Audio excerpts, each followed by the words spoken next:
and ongoing education side of things. And, now we're wanting to reopen up the community, introduce, more serious traders who are looking to take their trading to the next level. So I sincerely want to thank everyone for being able to join and participate in this boot camp. As I know, the time commitment, is not, it's not just a few hours, right? It's going to be 20, 25 hours. All of our previous boot camps, especially our last one, ended up being 30 hours. So there's been a lot of, internally, there's been a lot of additions that have been made to the actual platform, inclusive of the course that you guys will be gaining access to. And the boot camp is now going to be styled a much shorter version. Let me go ahead and actually take this off. Let me see, just so everyone knows, for all note taking, please write it down on a piece of paper next to you. I will be we will be going over the rules and expectations of the boot camp, of the community, here in just a few moments. But having a sheet of paper to write down everything is imperative, as no phones right during the boot camp. That goes without saying. We've already talked about it. We will talk about it. But it's very important to keep a sheet of paper next to you to write out your notes old school way. And more importantly is all the diagrams, all of the approaches, the drawings that you guys are going to be making. You want to make them as detailed as possible. So please, again, I encourage everyone, do not use your phones. Just have a piece of paper right up down next to you. If you need a few moments to grab a piece of paper, you have the time, because we're just about to go through all the introductory maintenance overview material right before going into the education. All right, let me just go ahead and take this. That's fine. Just make sure you guys communicate with the admins of this call. All right, so any admins of the call, if you need anything, message them directly. Don't post it in the chat. Also, everyone, please avoid using the chat during the boot camp. I don't want to have to turn it off and keep turning it on. So only use the chat when questions are asked. If you need anything personally, please message the admins. All right, everyone. Well, again, welcome. I'm really excited. I don't want to take up too much time starting on the first slide because we have a lot to go through. So let's go ahead and get right into it. All right, everyone. Welcome to Dreams Effects officially. I'm glad all new students are able to join, previous students as well. And I'm just going to play a quick message for myself for you guys.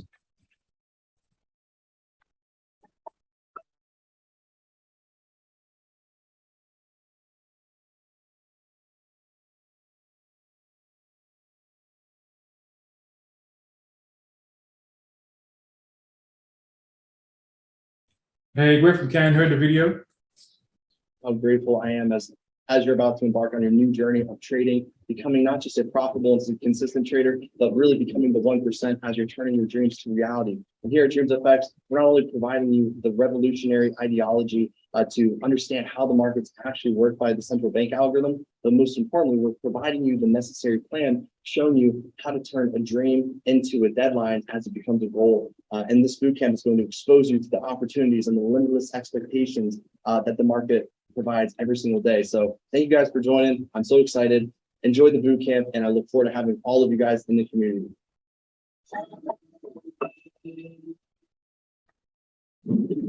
All right, everyone. So again, formally welcome. I'm very excited, and I know that quite a bunch. We have quite a lot to go through today. So let's go ahead and, as I mentioned, get right into it. All right. So first things first.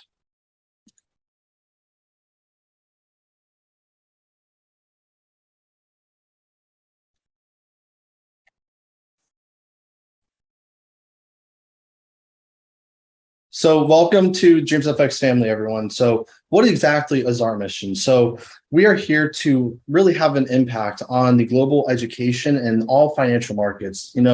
What we do does not just apply to Forex specifically. Now, what we do focus on is Forex, but this all of what you're going to learn applies to any market that, as long as you have readable price action, it's the operations of all markets. So futures, cryptos, stocks, equities, anything that moves on a chart, all is based on this knowledge that you're going to be learning.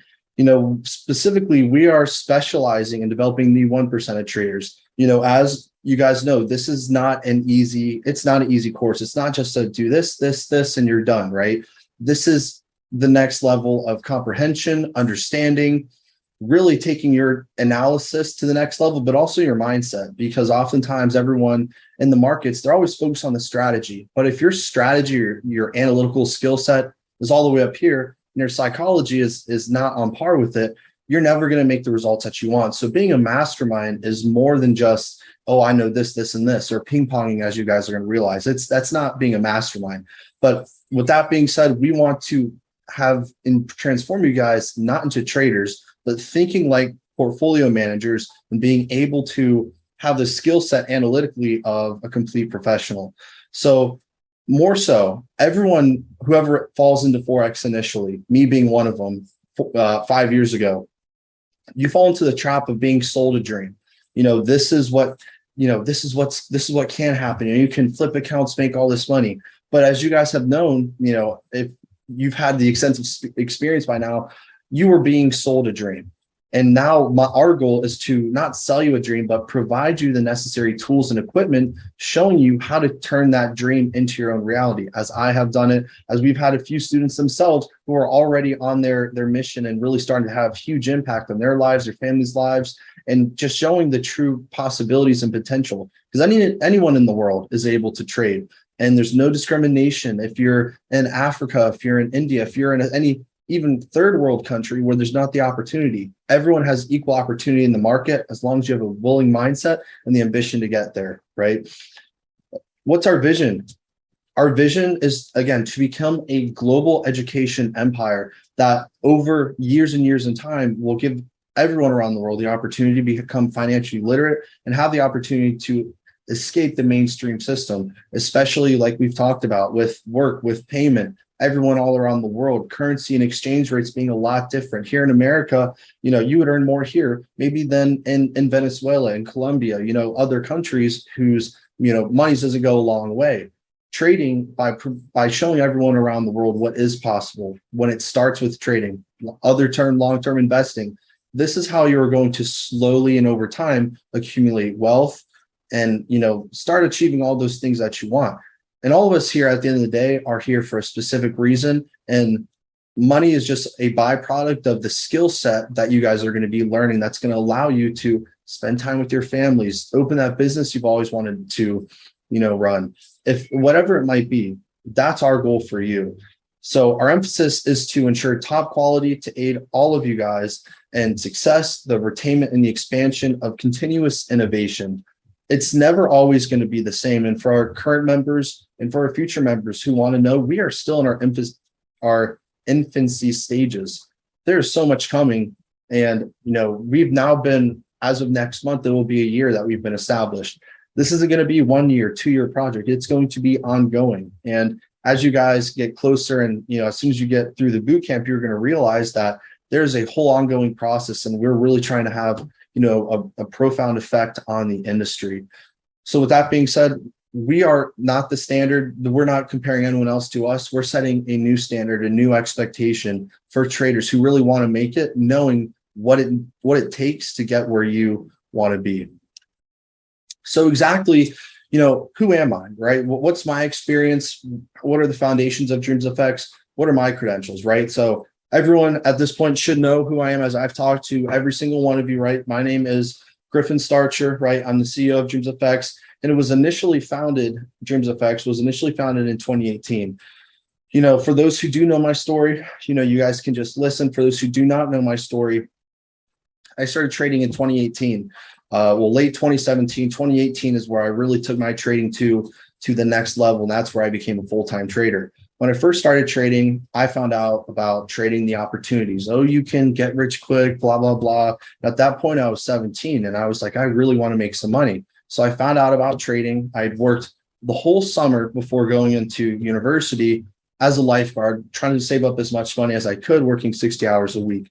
I made $4,000 over that entire summer. My first week of college, I found out about really the true capabilities of trading, as that was the first time I was exposed to someone really doing a massive flip. And I was like, dang, I really, I've always wanted money. I was like, I really want to do this. So that second week of college, being in university, I put in that $4,000 in my trading account. And I was like, wow, I'm going to make it. I'm going to do everything. Mind you, no idea what I was doing as it normally goes, right?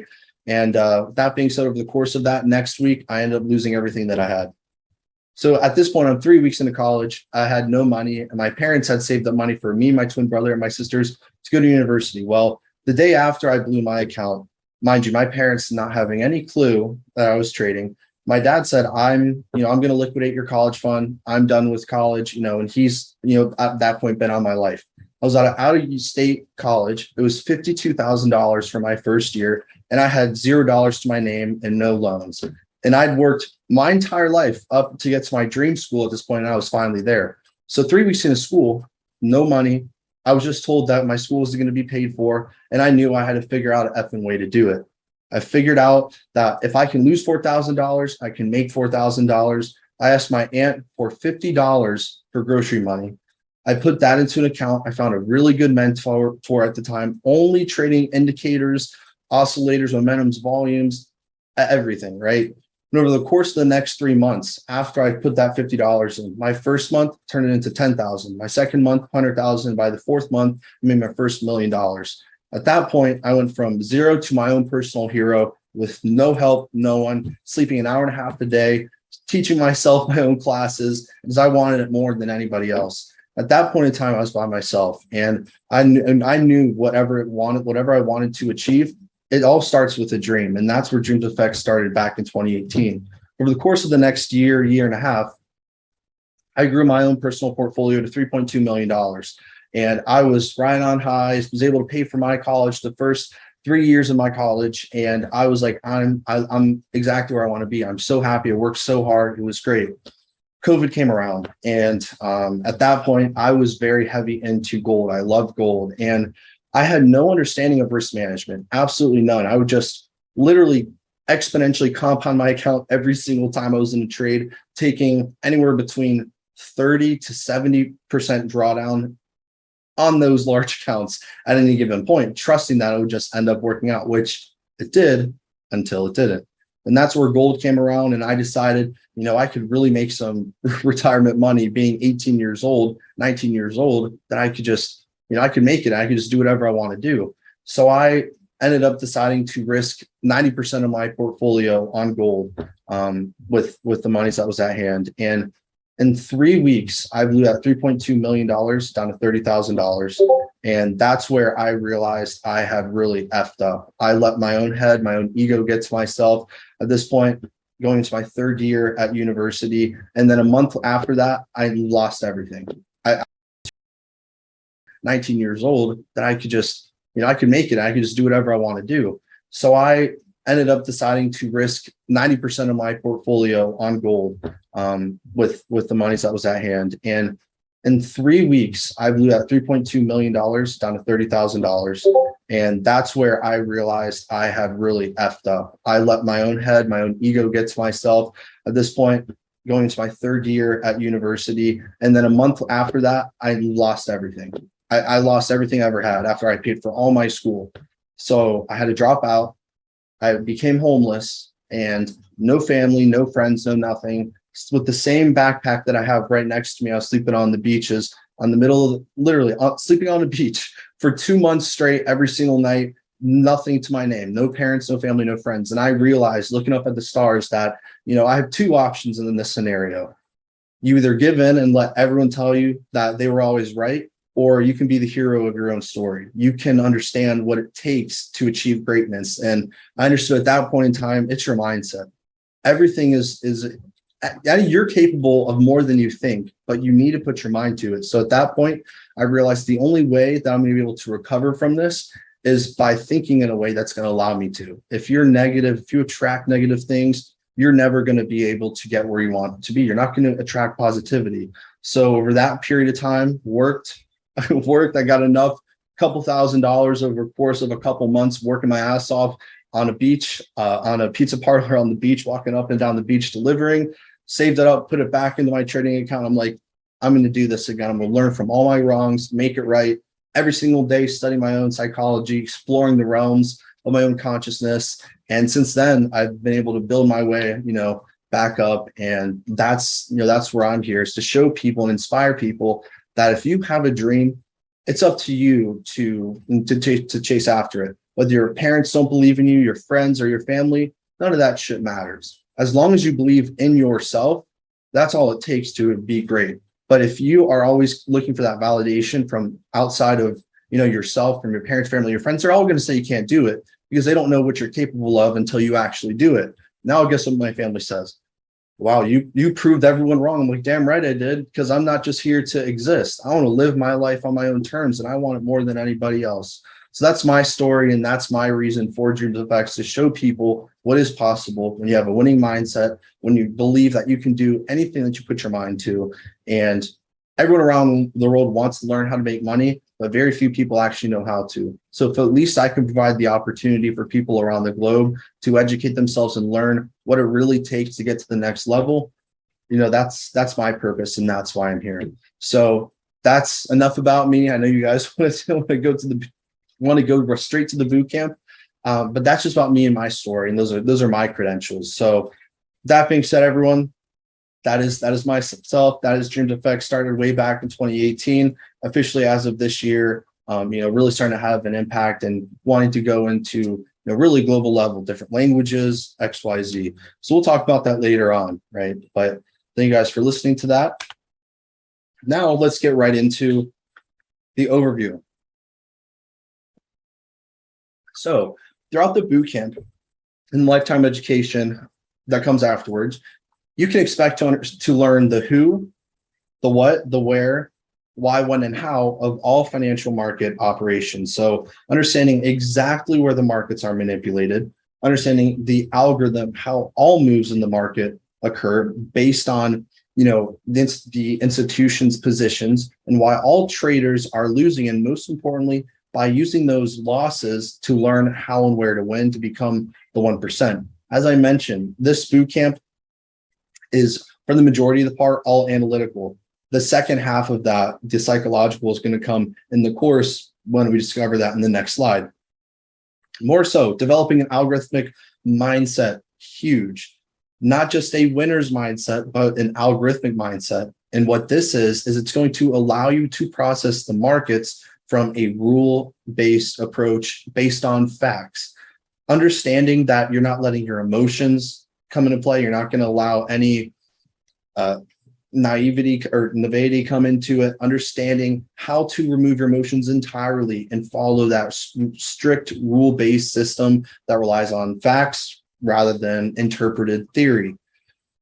Of course, learn from a master from an intraday perspective. Ping pong, intraday, swing mastery, XYZ.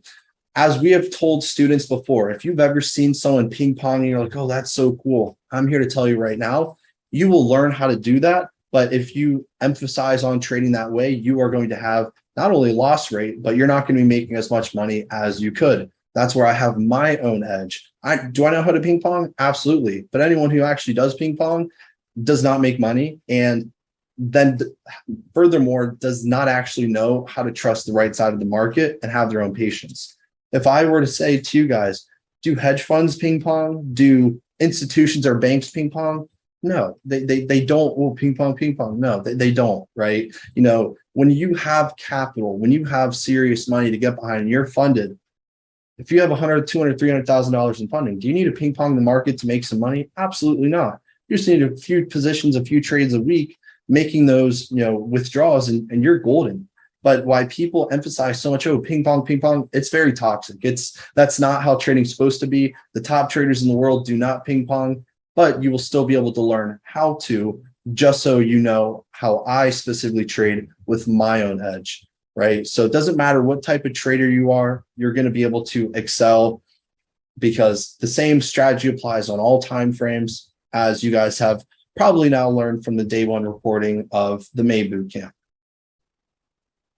So now your post bootcamp success, right? What's actually included afterwards? As mentioned, everybody, the bootcamp is just the gateway. Absolutely everything cannot be taught in 4 days. It doesn't matter how long it is. Last bootcamp spent 30 hours. Still could not get through everything. There's a ton. So this is not something that you can expect just to learn in 4 days and master it. Or I already know SMC, I'm going to do great.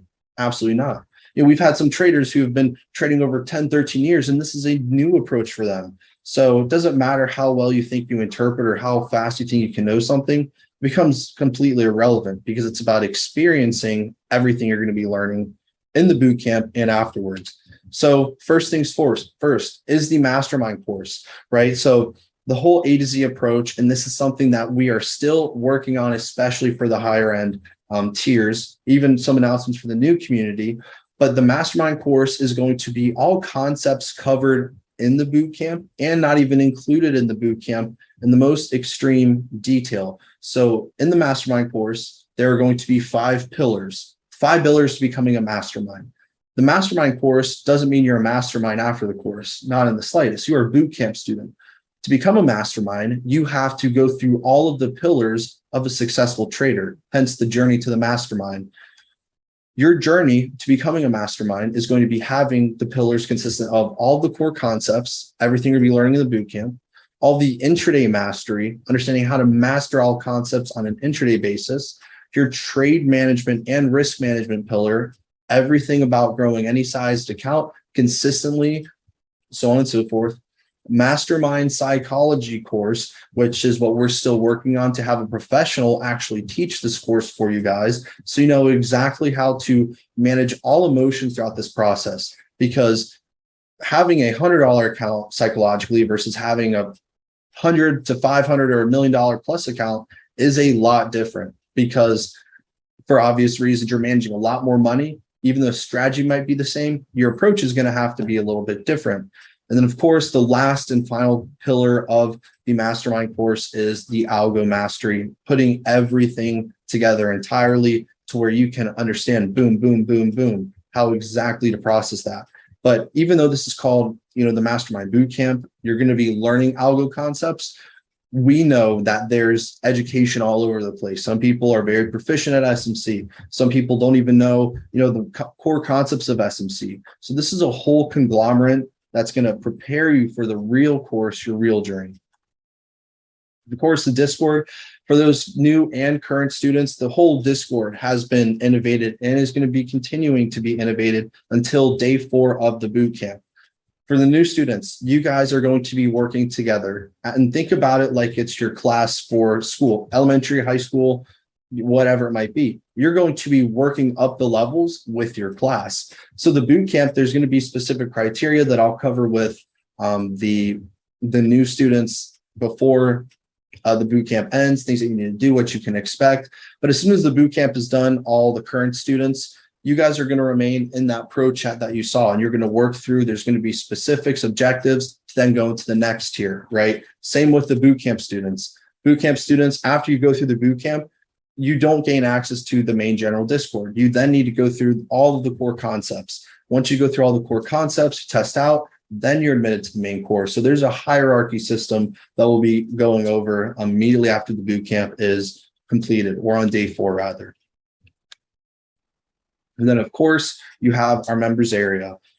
So all previous students, you guys do and will have access to the members area, but you guys will not be having everything available. That's where the tier system approach comes in, with the specific hierarchy of levels afterwards, right? So the ongoing education, right, for the new students who participated, the Dreamer package, you guys get access to the Sunday webinars, trade breakdowns, live trading sessions, study rooms, so on and so forth. The basic bootcamp package, you guys will have access to this, and I will mention and talk about it later on. We got a bit long day. I just want to introduce this interface as a whole right now. All right. So the breakdown over the 4 days. Each day of the bootcamp is dedicated to a crucial pillar of our strategic approach to market mastery. Each pillar containing several blocks to pave the way for your newfound understanding. So let's see the first day. So today we are going to be going through liquidity mastery. On day 1, you guys can expect to learn the advanced understanding of liquidity 201, the operations of all financial markets. Sure, you've heard of liquidity, equal highs, equal lows, but it goes so much deeper than that. And that's what you're going to be learning in the first block today. There's not just retail liquidity, there's retail liquidity, SMC liquidity, institutional liquidity. Everything in the market moves based on liquidity. So that is the whole emphasis for today. Block one. Block two, then talking all about the inducements, the different types of inducements, the purposes, how we use them, we apply them. And that's one crucial factor and pillar of the algo that we're going to be talking about today. And then, of course, at the end, putting it all together, what we've learned so far, putting that together, that plan to start identifying these setups, on a routine basis. So that's the initial glance for today. Now, tomorrow, we're going to be going over the algo origins. So now that we know inducements, now that we understand very high, very sophisticated liquidity, then we're going to go right into the algo. So the inner workings, controlling all financial markets, understanding when, where, and why all moves occur. That'll enable you to follow the footprint of the algo. So block one, every block one of each day is going to be a recap of the previous day, inclusive of some new material, right? So block one is going to have, the previous review from today. It's going to then have inducement cycle and the algo SMC traps. Now, some of you guys have heard about SMTs, smart money traps before, but I can tell you confidently that anything that you do know about SMTs is either completely wrong or it's just one little small piece. This is where on day two, we go over the whole algorithmic approach to SMTs because there's specific purposes for them that we use. Block two, that is all about the algo. So understand being exposed to the central bank algorithm as a whole, understanding how the banks really trade. What's the main difference between us, banks, SMC, because there are several differences, right? Of course, the liquidity cycle, the checks and balances of the algo, how to ping pong the markets, showing you why ping pong works until it doesn't and why you specifically should avoid it. I'm going to say that again, why you should avoid ping ponging. Block three, thinking like the algo, intentions and purpose, and putting everything together for the extensive case studies. You're going to be receiving the step-by-step approach of how I analyze the markets on a very surface level with the algo, because these 2 days alone, you're going to see not only are they going to be long, they're going to be it's a boot camp. They're going to be very intense and you're not going to be able to master everything. Do not worry. That is the point of the course, right? So that's day two. That's this weekend. All right. Then day three, day four. Day three is going to be all about intraday mastery. Okay. So all Asia session mastery, case studies, algo cycle timings, which we haven't talked about with our current students. Block two is going to be all of the daily cycle variations, the 8+ variations, the weekly cycle variations, and then cycle mastery, putting it all together so you can understand it on a fractal level from the 1 minute all the way to the 1 week using these cyclical cycles. So redundant that is. Then of course, block three, finally the mastermind entries, getting into our variations of our entries, the best ones to use, how we scale in. Scale-ins are my favorite thing to do. I'm very good at scaling in because I've seen it tens of thousands of times, but you guys are going to learn how to do that as well. And of course, the perfect plan for intraday. That's what we're always going to end off every day with, is putting all the concepts together into a manageable piece by piece, function so you can reciprocate this every single day. All right. And then the last day, of course, to be life-changing for everyone, learning to escape into a manageable piece by piece, function so you can reciprocate this every single day. All right. And then the last day, of course, is going to be life-changing for everyone, learning to escape the matrix and take advantage of the limitless financial opportunities presented on a daily basis. Block one is going to be reviewing all things from next Saturday. Block two is going to be the intraday and algo mastery, putting it together. And then the block three is going to be trade and risk management. And then, of course, the Q&A for your next steps to success. All right, so your actual journey to success. What does this look like to become a mastermind?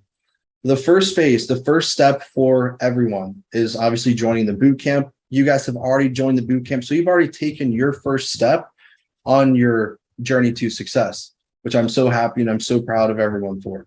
right? After you go through that, there are still several more steps to go through. Your second phase, your second step is over the boot camp, the 4 days. This is going to be the initial shock that you're going to be undergoing with the brand new mindset approaching trading. Again, you will not master this in 4 days. I don't care who you are, how smart you are, you will not. This takes time, the experience, right? So now after you go through these 4 days, that's where your third step comes into play. Practice, practice, practice. So after the boot camp, you're going to have all these hierarchy. You're not just going to start a mastermind. You got to go through the ranks. There's pro, elite, dreamer, then becoming a mastermind, all these different roles that you're going to have and objectives in order to get there, from community engagements to then your performance of, actual money. And then also is going to be your comprehension of the skills in the form of exams and quizzes from the courses and all the other material. It's the ongoing support. So will it be easy? Hell no, because nothing worth having comes easy, right? So we got to excel to the next level. And as long as you have what it takes up here, you will have what it makes in your wallet. You're going to achieve everything you want, right?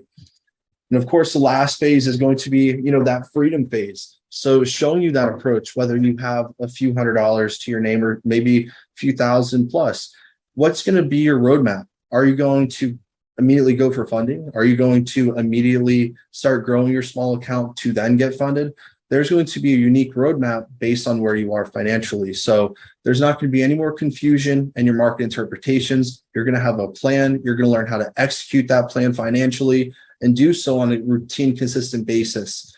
Everyone at this point will be different. Some people could make it right out of the gate. Some people could take a few months. It's all case sensitive based on how hard you're working, for that and the questions you ask along the way. So this is your whole journey to success. It's not something that will happen overnight, but it will happen in due time if you stay true to the course. All right, so now what I want to do is I'm going to have breakout groups just for a few minutes or so, everyone. Let me see here.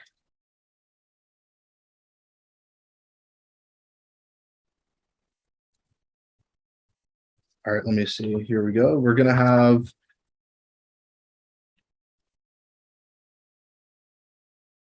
six.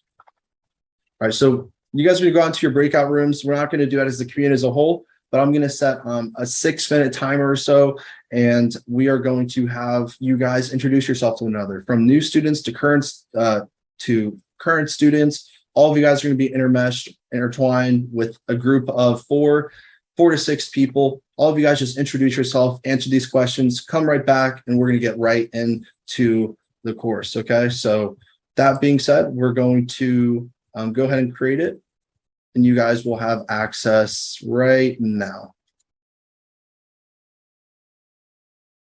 You guys want to go ahead and click that sign. All right.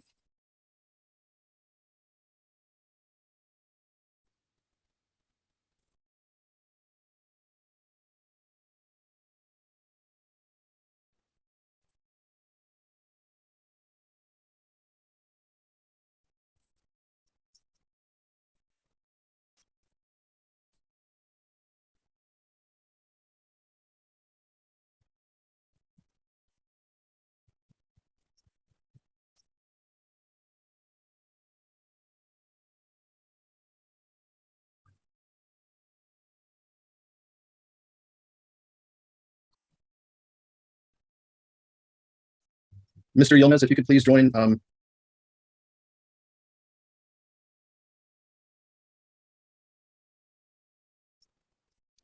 TJ, if you guys could both go as well.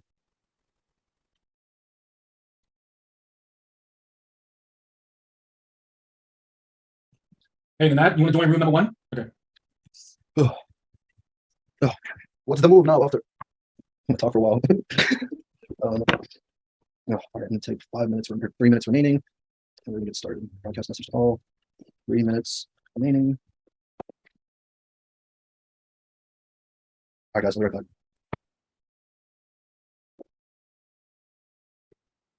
back. Nat, join room number 1. And Wilmer, you got to join room number 6. Room Lima, join room number 6. Hit join. And then now join room number 1. Vipu, join room number 3, please. Vipu, you hear me? So how do I join room number 3? Just hit join. Scroll down until you see room 3, hit join. There's an option at the bottom that says breakout rooms. Press on it. Room 3, press join. Yeah, I see. Okay. And now you see it? See the option to join? There's an option at the bottom that says breakout rooms. Did you see it? You see where it says mute? At the bottom of your screen. Look at the very bottom of the toolbar. You see security, participants, check. You see where you check? And then record breakout rooms. Hit breakout rooms and then join room number 1.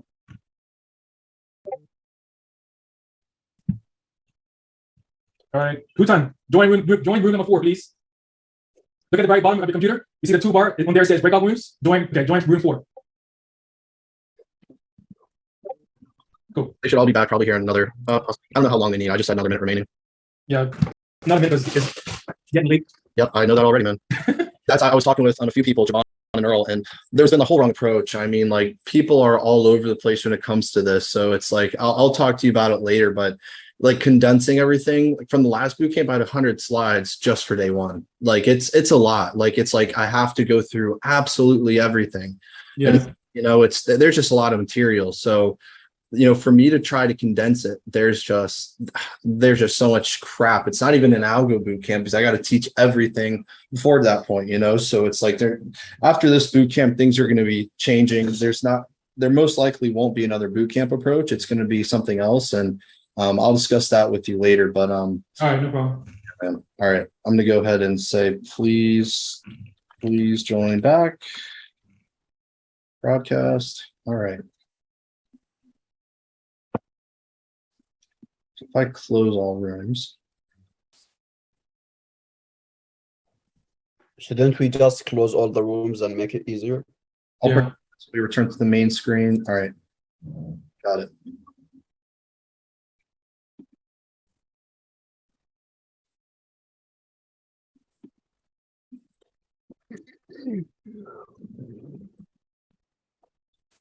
All right, everyone, go ahead and head back. We're gonna get started.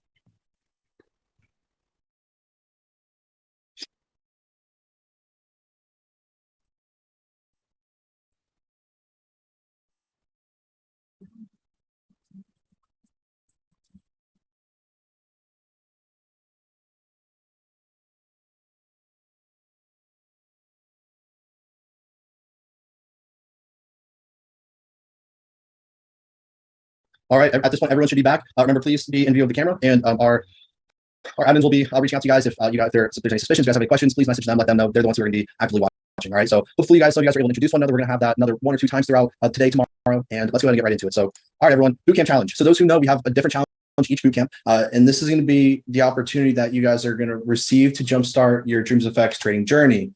Now, what is the Bootcamp Challenge? It's an opportunity for you to share your experience, on Instagram, any social media, to enter for a giveaway for a prize. And how do you participate? For any post that you complete, whether it's a story, Instagram post, the more entries, the better. And they're all presented with different values. So one entry today is if you repost at least one of our content items on our story, if it's our bootcamp and you reshare it on your story, that's one entry per ticket. Your second entry, if you want to get 2 entries per ticket, if you upload a picture or video of yourself or just of the screenshot of your computer, obviously with non-sensitive material, then you're able to enter 2 entries. So if you just take a picture, even it's of this screen or something else, and you let the admins know, hey, just this is for the challenge. Okay, it is what it is.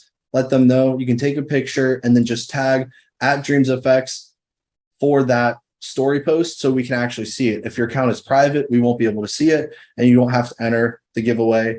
But reminder, this is completely optional. It is not mandatory by any means.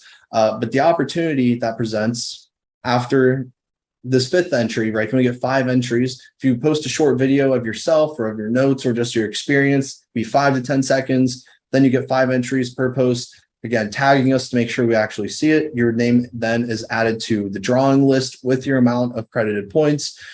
So with that being said, the giveaway for this bootcamp is going to be a 50K MFF challenge account. The winner is going to be announced the Monday after the boot camp ends. So it ends Sunday. The next day, the boot camp winner will be announced and you'll be receiving your 50K MFF account. Again, completely optional, but why not partake in something that is completely free, right? Especially if you always wanted to fund an account or want an opportunity. This applies to all new students and current students. The selection is completely random. So the more times you post, the more entries you gain, and the quality or the amount of the entry is based on what type of post that you do on your story, on Instagram. Just remember to tag us, and your profile must be public for this. Even if you just turn it on for the weekends, turn it off, just make sure we'll have no idea, okay? All right, if anyone has any questions, you can ask me about it, type in the chat, whatnot. We're gonna keep going forward. Right before we get into it, rules and expectations of the bootcamp. Please, everyone, follow these to have the best experience. 1, the bootcamp is 4 days, and it's 4 to 5 hours each day. It's designed to be short and rigorous training course. However, we're going to be providing you guys time for breaks to ensure your attention and focus is on point. Again, we're going to be going through everything as efficiently but as fast, as possible, because there is way too much to cover in 4 days. So if you don't understand something, there's going to be opportunity for it to be answered either during the boot camp or afterwards. Whoops, that was 52. Recording and camera on the entire time. For security purposes, obviously, we say in the NDA, we teach our own proprietary and intellectual property that depicts our edge in the market. Any attempt to record the boot camp, take pictures, etc., will result in incident removal from the boot camp with no refund whatsoever.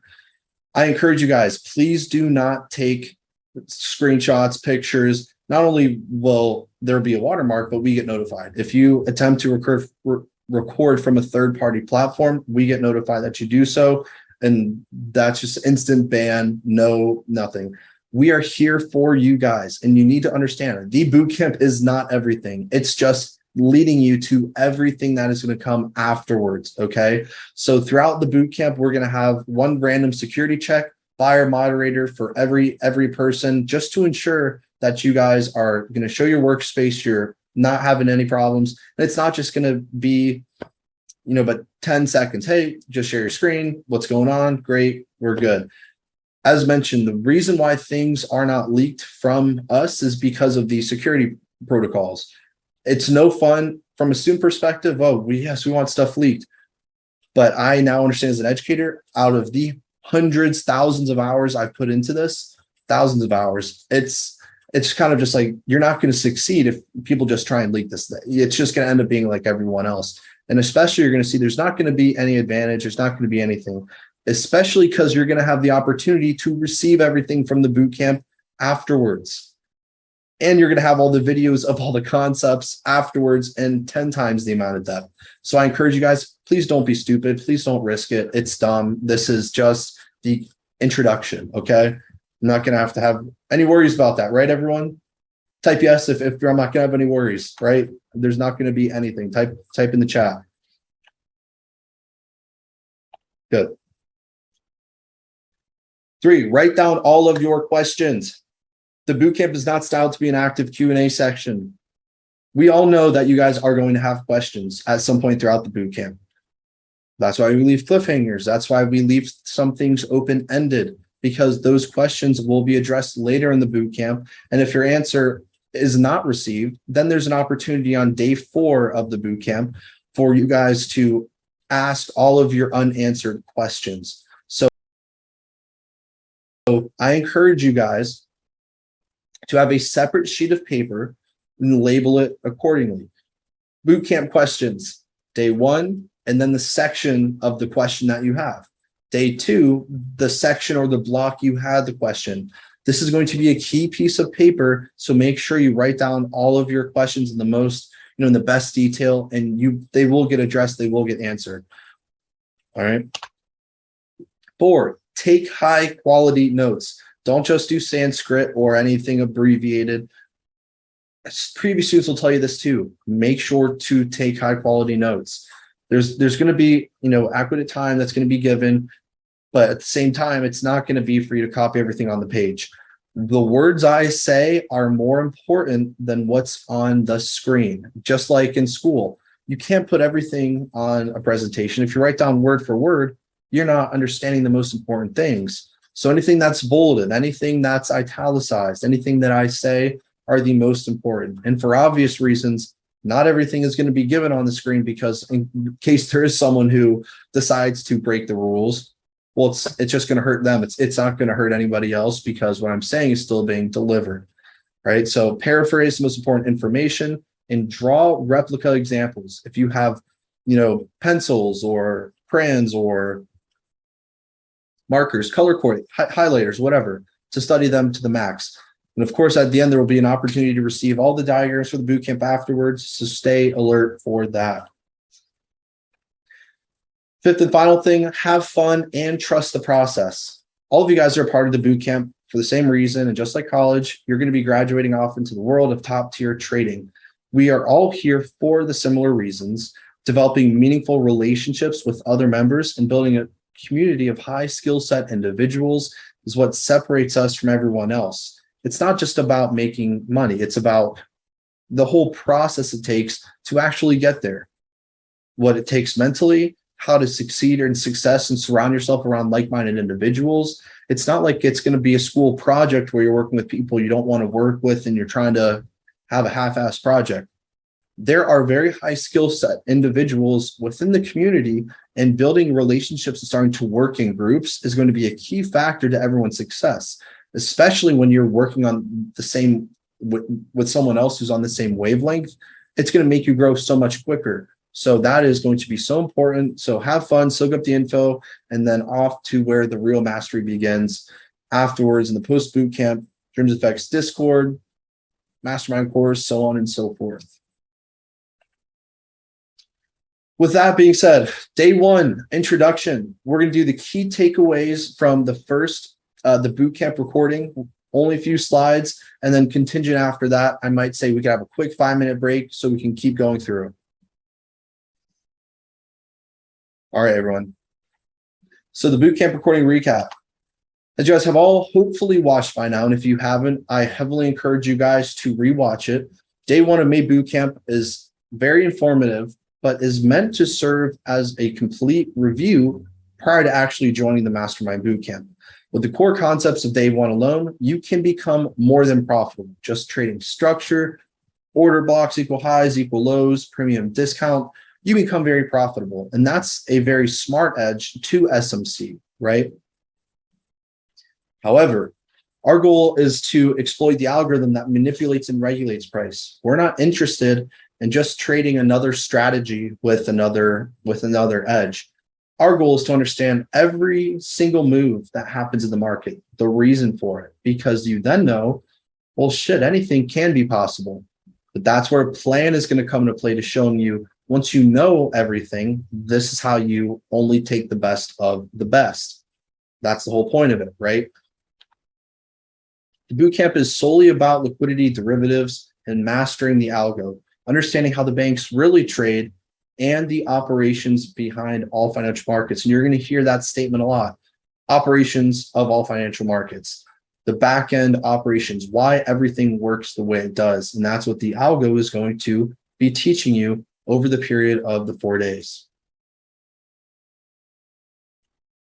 Now let's refer about some of the key takeaways from day one. While all day one concepts are important to be aware of, only a few of them actually remain important for the algo. For the rest, you're going to be learning how to use them from a different perspective. What are those things? What are topics that we do utilize from the day one? Of course, we use order blocks, we use imbalances, points of interest, fractality, and structure, but in a completely different utilized way. Structure is not king, as everyone is misled to believe. If structure was king, why do all traders who trade structure always on the wrong side of the market? Premium discount, while it's logical, it doesn't have any relevance in the whole scheme of things, especially when it comes to algo. Equal highs, equal lows, so on and so forth. That's what you're going to be further learning about, the why, but that's not what we trade. In order to know where and how to win, you first need to know how and where to lose. And that's what day one is all about. Everyone wants to focus on where to win.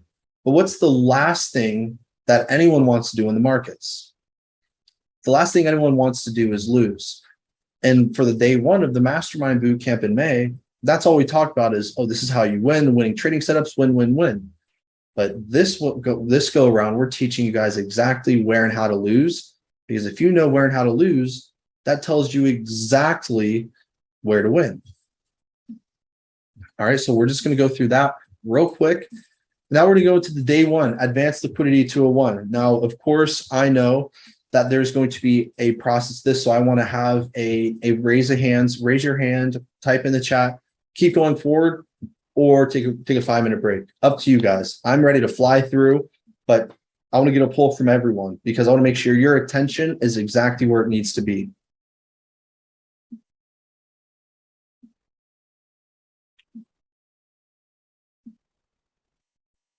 All right. Day one, advanced liquidity. Lesson overview. In this lesson, you guys will be learning the fundamental application of liquidity.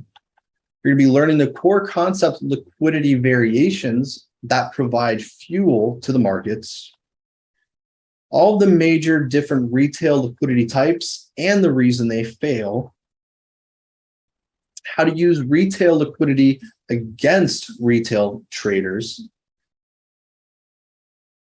What the heck? Whole thing just logged down on me.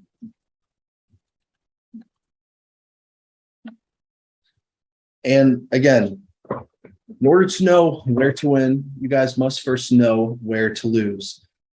Where is everyone losing in the market? What strategy, no matter if you've done, indicator, basic retail, if you've done SMC, don't just study your wins, study where you lose with the data that you have for consistently. Are you losing based off of your order blocks? Are you losing based on structure? Are you losing anywhere? It doesn't matter at that point, right? There's always some commonality. So it's going to enable you to think by mastering these types. It's going to enable you to think from a logical perspective and give you the expert understanding of why all strategies lose at a certain place in time. When I say logical perspective, there's a difference between logical perspective of actual market operations compared to a retail logical perspective. For instance, we know that it would make sense conceptually if there's support. Well, retail's like, oh, it's already rejected a few times. It's going to continue higher. But there's a difference between retail perspective and actual logic based on market operations. So that's just a key insight as to what we're going to be getting into now. So first things first, what is liquidity and why is it important? At the end of the day, liquidity is the volume of exchange between buyers and sellers. Now, there's a whole bunch of different applications for liquidity, and it doesn't matter if it's liquid assets, XYZ, but for the time being, we're just saying it's the volume of exchange between buyers and sellers in any marketplace. Liquidity is what provides fuel to the markets, and without it, it would not exist. It would not exist. What do I mean? Any strategy that you've used in the past, it doesn't matter anything. All strategies rely liquidity to be present, meaning if you're trading a trading strategy and you want to apply it in the markets, it requires there to be both buyers and sellers active in the market for you to apply a strategy. But not all strategies are based on liquidity, meaning all strategies aren't teaching you about liquidity, but why all strategies work at any given point in time is because the underlying factor of liquidity is always present in all of them, right? So what does it actually mean? It's essentially the more liquid an asset, an instrument, a pair, whatever is, it just means the more freely you can enter and exit the market as you choose. If you're trying to sell, your positions, but there's not any buyers who are willing to buy it back, you can't sell that position until there's a buyer that'll actually buy it back. So that's what liquidity is, being able to enter and exit freely when there's a whole bunch of liquidity of people trading on the back end, someone who can cover and take your order in the opposite direction. Liquidity is responsible for every single move in the market. Again, don't think about equal highs, equal lows. That has virtually no relevance at this point. Any move that happens, whether you go 1 pip higher, two I mean, 200 pips higher, lower, doesn't matter. Any individual move always requires liquidity to go there, right? Liquidity acts as a magnet for price. Liquidity is always building. It's always seeking. It's always collecting and then repeating. All of this is simultaneously happening on all different time frames all across the board. One move that happens in the moment is going to be a purposeful move that price is going to have to either build, seek, collect in the future. So liquidity is a big magnet that price is attracted to everywhere. And liquidity, going more in depth to it, why do we identify it? And what does liquidity actually tell us? Liquidity tells us three important things. Liquidity tells us where price has already been. It tells us where it's going and how it will get there. It tells us where the money, or more professionally, is the gas is of any move in the market, right? So what is actual gas? What's gas and liquidity? If we know that liquidity is the volume of buyers and sellers, what is the actual gas of those buyers and sellers? What are the actual different positions these buyers and sellers are taking that are making a liquid market? Well, gas comes in the form of stop losses and all pending orders, whether it's a stop order, if it's a buy stop, if it's a sell stop, if it's a buy limit, or if it's a sell limit. If it's a stop loss, if it's a take profit, all of this is liquidity. Anything about someone's position is liquidity. But most specifically is where traders are losing. That is liquidity. Where is money in the eyes of the institutions or the algorithm? And that is based on where everyone is losing. So think to yourself, well, if this is the money or the gas, this is what and where people are going to be losing. So we need to focus on where everyone is going to be losing, so then we know where the money is, where we want to be collecting before price goes anywhere in the market.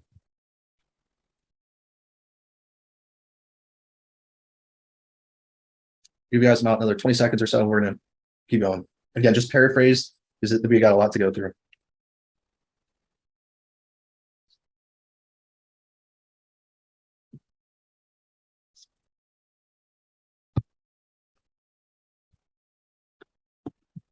All right, let's keep going. So let's think about it.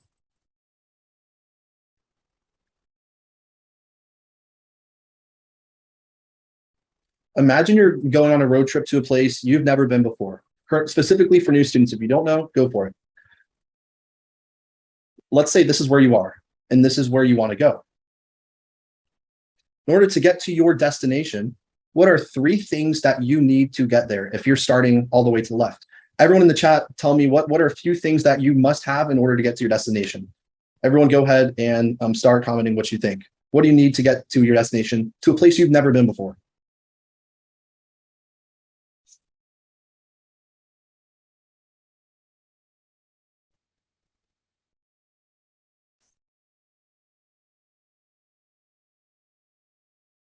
All right, right? So let's think about it. The first thing you need is you're going to need some form of transportation. That's a given, right? So your first form of transportation you're going to need in order to go anywhere, right? You always need a vehicle that's going to take you to your destination. And we're talking about something that's not close, right? So the next thing that you need is, after you have your vehicle, you need a way to get there, right? If you've never been there before, you need to figure out what's going to allow you to get there. And that's going to be a map, some form of navigation system, GPS. So now you have 2 out of the 3. You have your directions on where price is going to go, or where the destination is, how you're going to get there when it comes to directions. What's going to allow you to get there is going to be your transportation. And arguably the most important factor that's going to allow you to get to your destination is going to be the gas. It's going to be your gas. So all along the way, if you have your car and you have your destination, if you do not have enough gas or fuel in your vehicle, you will not make it to your destination. But if you have more than you need, it's going to be utilized for a future trip, right? It's going to be utilized for a future trip. These are 3 things that you must have for any car trip, for anywhere, right? Well, that's where we need to think about the markets.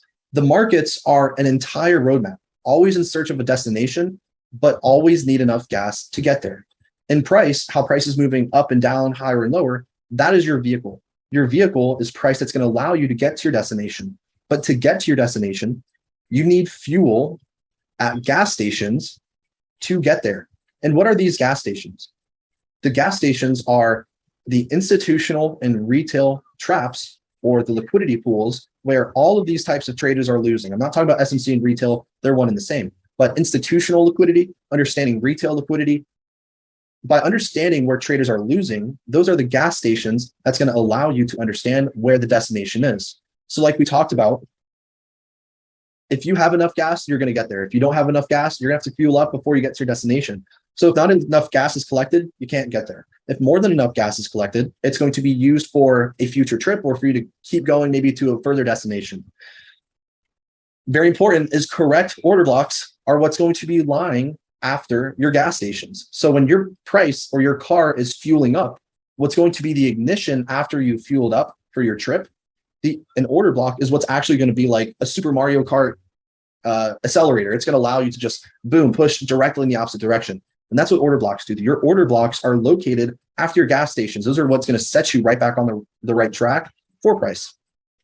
So by identifying where everyone is losing, we know where to win. That's going to be said many times, so keep thinking about it. Before I win, I got to learn how to lose. Last but not least, now we're going to be introducing the retail strategies that provide the gas that will drive us down the road to victory. So first block, retail liquidity, advanced liquidity 201. Equal highs and equal lows. We already know what these are, so we're going to fly by them, right? We already know what equal highs, equal lows are. So let's think about it. What do retail traders see? We know that retail traders obviously see support and resistance. Support and resistance, when you're looking at equal highs, equal lows, it's just a conglomerate area that has at least two touches, but if not three. These touches, it doesn't matter if it's candles, bodies, so on and so forth. But what is essential is it's building some form of ceiling. It's building some form of resistance where we know traders are going to be selling at. So if traders are looking to sell, we know where their stop losses are and vice versa. If we know that we see, oh, here's one touch, two touch, three touch, four, we know that looks to appear to be some form of price floor. So this is where retail traders are going to expect to sell from, expect to buy from, right? So why do retail traders use this? Because it makes sense to sell and buy at areas that have previous rejection. This indicates some form of threshold that's going to allow the market to reverse. Now, if you don't have a stop loss, you might get lucky, but other times you're going to be completely screwed. That's why equal highs, equal lows are the most basic form of retail liquidity, but just a very small piece.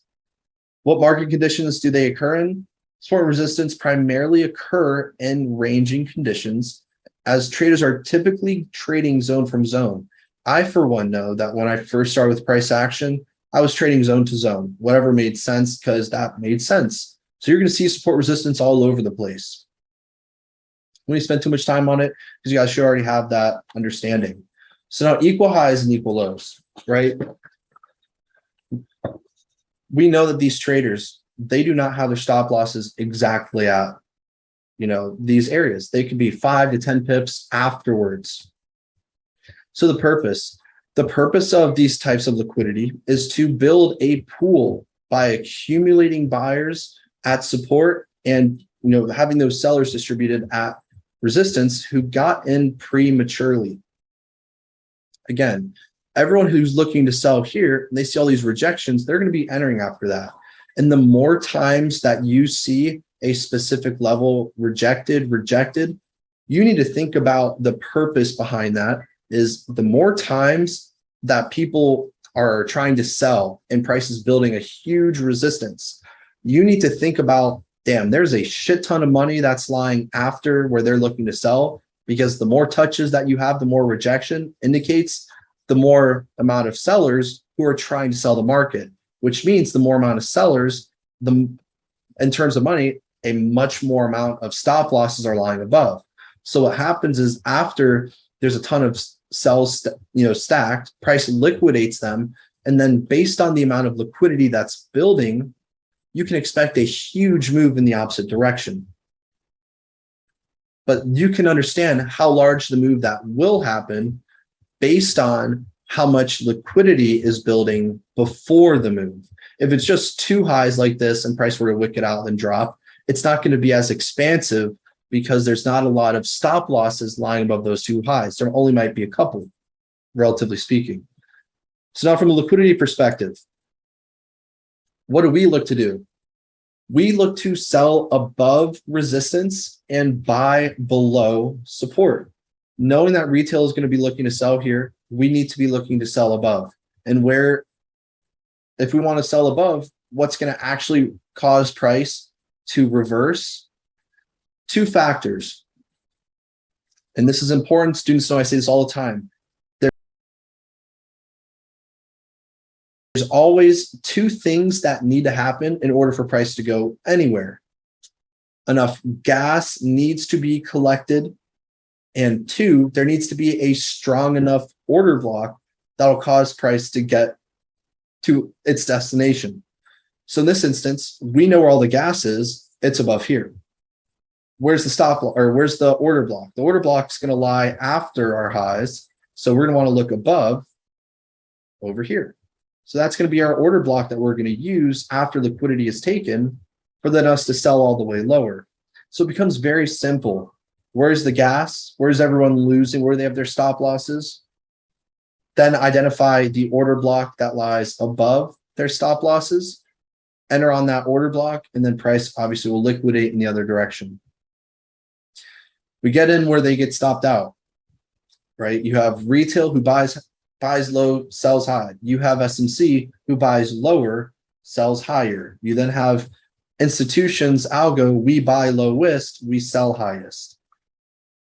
And of course, the expected outcome in this scenario, sellers get taken out before price sells off. Sellers get taken out before price sells off, and buyers, they buy before price goes in the opposite direction. Always going to be the same, right? So the initial application of this concept. Determine the trend. So everyone, what I want you guys to take 10 seconds and tell me based off your knowledge, not about structure BOS, what is the trend appear to be like? Are we in an uptrend, downtrend? Everyone just either draw on the chart or type in the chat, up or down.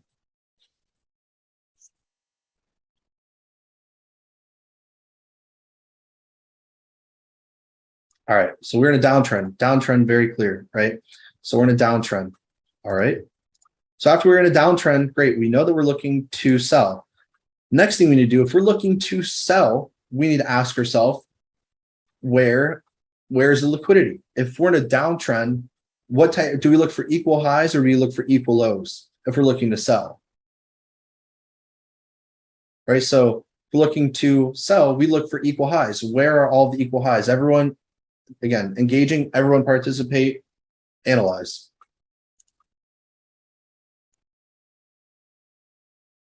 And we're forecasting the move. Remember, this move has not yet happened. You're going to be forecasting it. So everyone annotate on the screen. We can clearly see here, we have our equal highs right here, very evident. We have one touch, two touch, three touch. All of this is acting as a resistance, right?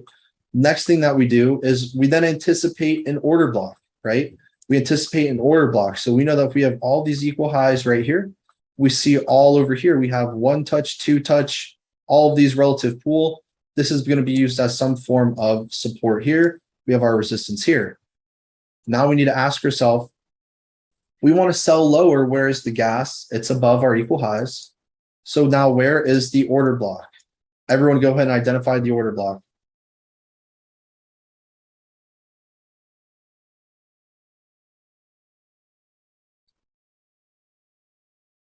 All right.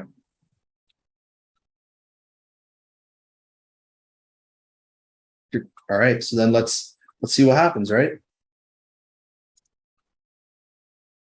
Got our equal highs right here.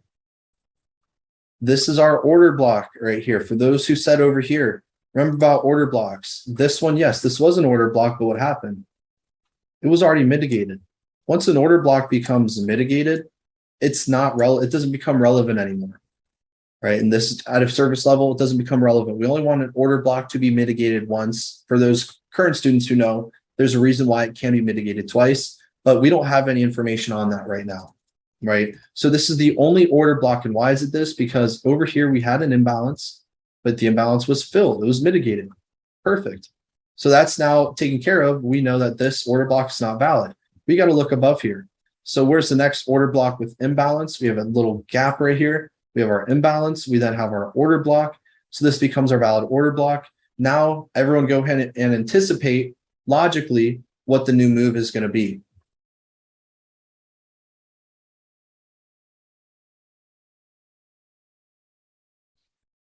Boom, right?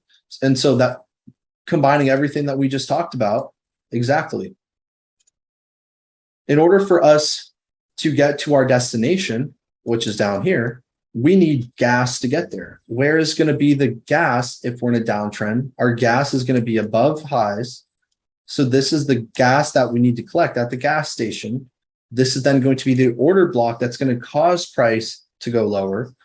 And then this is going to be the new destination that we're targeting, because we want to be targeting new liquidity. We're going to be targeting new lows. So take out a high to then take out a low.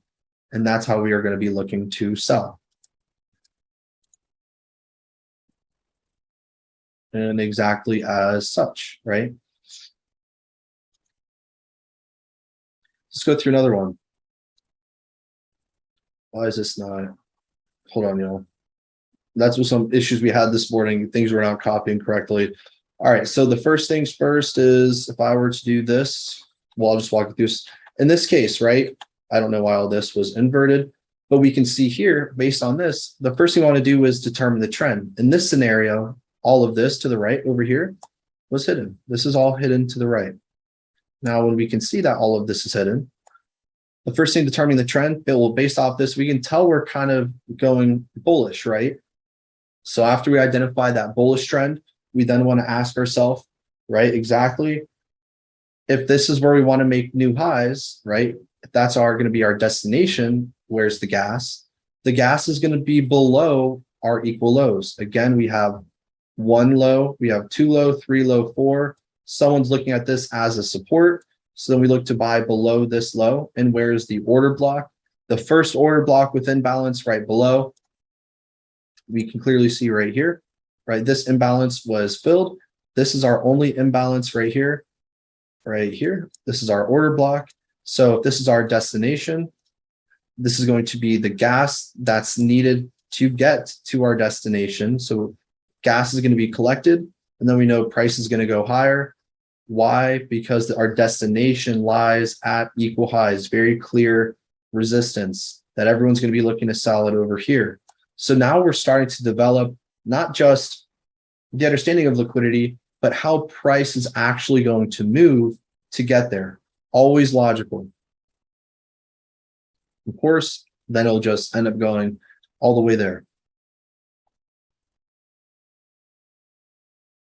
So in this example, we're going to do one more, go on to the next one. Everyone go ahead and identify in this case, determine the trend. What is the trend?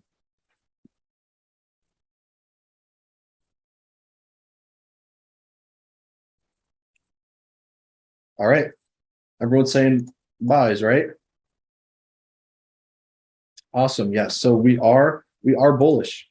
Great. We're bullish. After we identify the trend, next thing, what's the next thing we identify? If we are in a bullish trend, where do we look to buy below?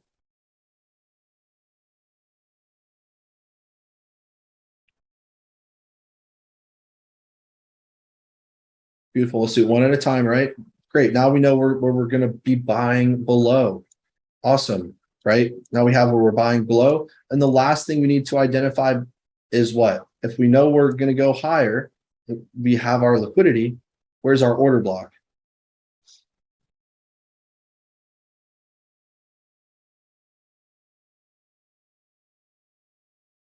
Boom, right?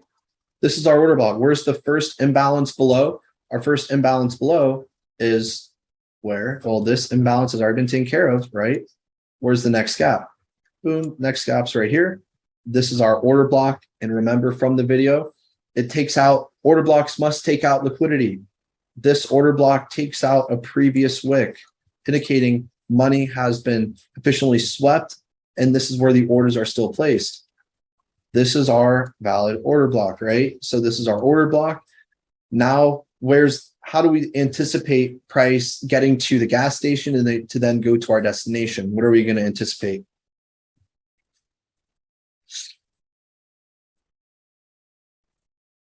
Beautiful, right? Starting to really build purpose for moves, not just it's going to go here. How's it going to move to get there? So exactly that, right? All equal highs over here.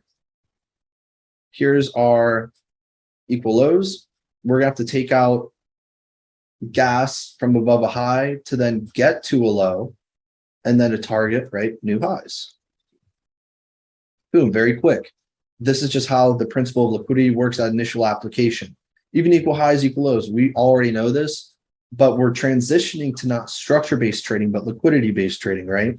So this is very simple. Identify the trend line. Are we going higher or lower? Higher, buy below equal lows, order block below to then target new equal highs, right?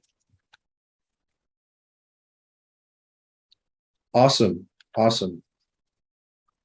All right, the next type of liquidity is key zone liquidity. Like I said before, we have traders like myself way back when who traded from zone to zone. So this is called key zone liquidity. In this instance, what do retail traders see when they are identifying key zone liquidity? Key zone traders are viewing a zone that has been used several times for both buys and sells in the past, and it acts as a zone of contestation. So when you see over here, this was used as rejection. Over here, price broke it, used it as a support. Price broke it again, used it as a rejection, right? Rejection. Then in the future, right? What did price do? Came back and kind of used it as a support. Then used as a resistance, another support, so on and so forth. It's a zone that is indicated by buys and sells that are both lining up in an area, right? So of course we have all of these equal lows down here. We know that this is an area of key zone. Also here, we see that we have a zone of equal highs or still more key zone, all used as 1 touch, 2 touch, 3 touch, 4. So what's the point behind this, right? Whenever a zone is broken, retail is going to be looking to sell on the retest of a zone. Whenever a zone is broken to the high, they're going to be looking to buy on the retest of that zone. So why do retail traders use this? With retail logic, it makes sense to take positions at areas that have continually be rejected off of. And once broken, looking for the retest of that area. Once broken, look for the retest to then continue the trade in the opposite direction.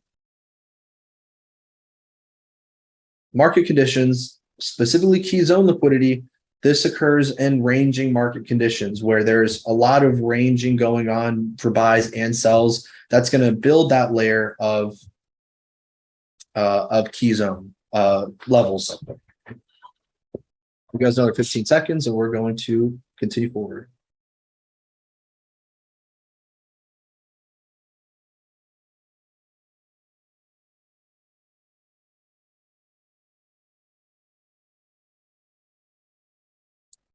I'll give you guys another 2 seconds. Keep going.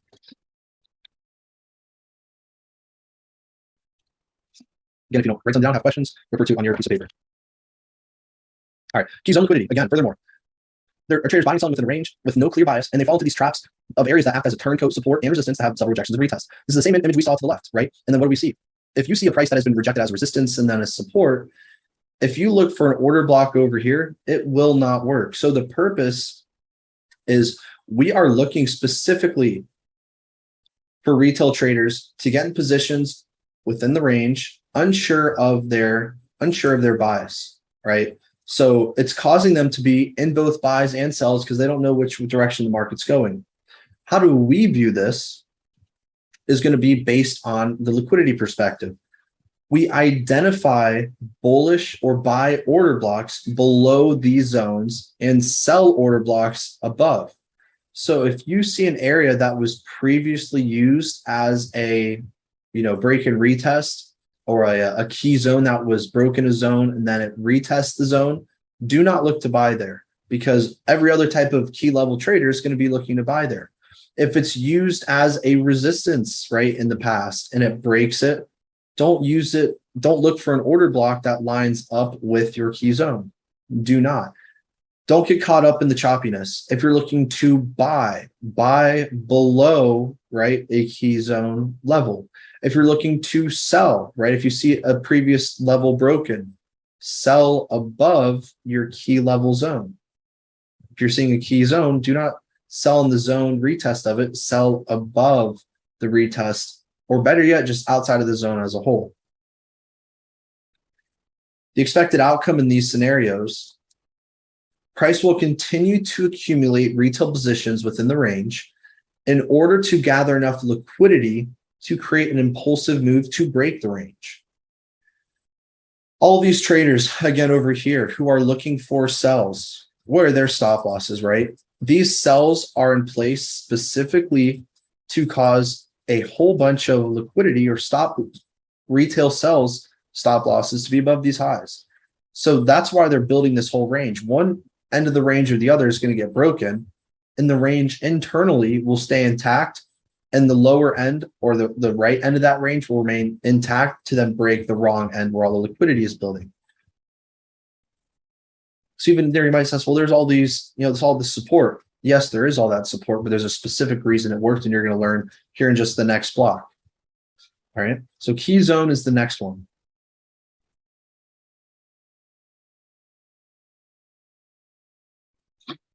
So now what I want everyone to do is go ahead and identify the areas with a box tool, a line where there's clear sells that are being used, clear buys, and then all in between buys and sells that are being rejected in the same place. So go ahead and identify like the key levels that make a lot of sense. Give you guys 15 seconds, 20 seconds or so.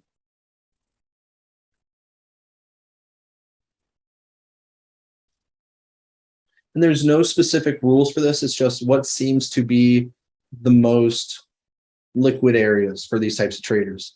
I know it's always going to end up being like a drawing book, but I just want to see.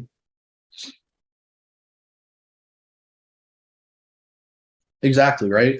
So give or take, you guys all have these zones drawn out right here. You guys want to stop annotating for a minute? You guys have all of these zones drawn, right? That was pretty synonymous. Now, again, we see over here, rejection, rejection, rejection. Over here uses as support, resistance, so on and so forth. To the buy side, clearly used as rejection, here used as support, right? So after we identify this, the next thing that we want to identify is specifically what? Identify the order block or blocks that are lying after the zone. So if I had to ask you guys this question, after you identify the key zone liquidity, where do you think we're trending at this moment in time, just based off of the limited information that you have? Are we going up or are we going down?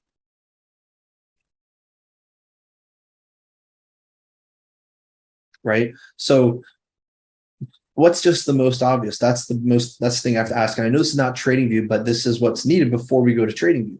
So in this instance, we're actually trending up, starting from left to right. You draw a trend line. We're bullish in this scenario. All these new sells, they're just there. That's not the pre-existing trend. So after we identify we're bullish, and remember what we said about the zones, we look for order blocks below the zones, identify the valid order block or blocks that would tell us that we're ready to buy higher now, because we're projecting a forecasted move. So where are the order blocks that lie below these zones?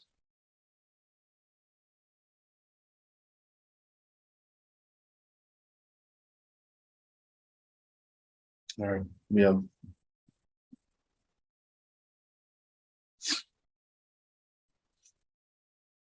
boom, right? And that becomes pretty simple as is. You just then have to identify the order blocks that are lying just below. And we see here that exactly as you guys have analyzed, we have this order block immediately below, right? Below this level. And yes, of course, we also have this one here. So the next thing to do is anticipate what's going to happen. And based on what we've already done, we know that we have to collect some form of liquidity over here. We have all these traders here. We have these traders who are looking to buy here. No matter if there is an order block here, it will not work because it is aligned with a break and retest zone. It will not work, or key zone rather. So knowing it won't work, we can expect price to come lower, right? Below to take out these buy stop losses. And then we can potentially expect what? Collecting the gas to get to what destination? Exactly. All of these equal highs, all the way over here. So we can expect this, or we can expect something like this.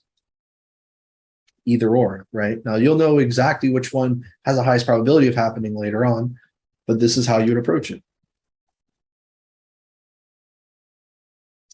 And exactly like this. Great. So the next type is our break and retest liquidity, infamous break and retest liquidity. This one is a little bit longer, right? So what does retail see for break and retest liquidity? Well, break and retest traders, right? If they're looking to buy, they wait for a high to be broken in an uptrend, and they look to buy on the retest of a previous high that was broken, expecting it's going to go higher. So what happens is this is their expectation right here. A is their expectation. But what's actually going to be happening in most scenarios is not that. We're not going to identify order blocks that align with break and retest. We're going to be identifying the order blocks that actually reside not here, but the order blocks that lie below break and retest. Because what ends up happening is when a previous high is broken, you're going to get initially an influx of buyers coming to the market thinking, oh, my break and retest is going to work. So price will retest it, might give you a little pullback. And then what's going to happen? Price will then end up failing from this retest, failing to make a new high. And then it will come to the order block below the retest as indicated in B. It'll give an initial small reaction, but then it'll end up failing. And that's the ideal scenario that we can expect, right? And then after B comes down to our order block, then we can expect a new high to be made. But as a takeaway, you do not want to look for an order block after a previous high has been broken. You don't want to look for an order block on the retest where a previous higher high was. So don't look there. You want to look below here. Now, counter for sells for the same thing. If we're looking over here, and we know breakout or break and retest traders, they look for, oh, here the low is broken. Here's going to be my order block right here. We know that that's not going to be the case, right? If you find an order block that aligns right here, that aligns with your low that was previously broken, it's not going to work. So then you look for price to come up to mitigate if there's an order block there, but just to really tap the resistance or the previous support as now it's acting as a resistance, expect a small pullback, price to then come to an order block above our previous, right? And then it'll end up breaking. So this is what we ideally want to expect. Just do not identify order blocks at these places.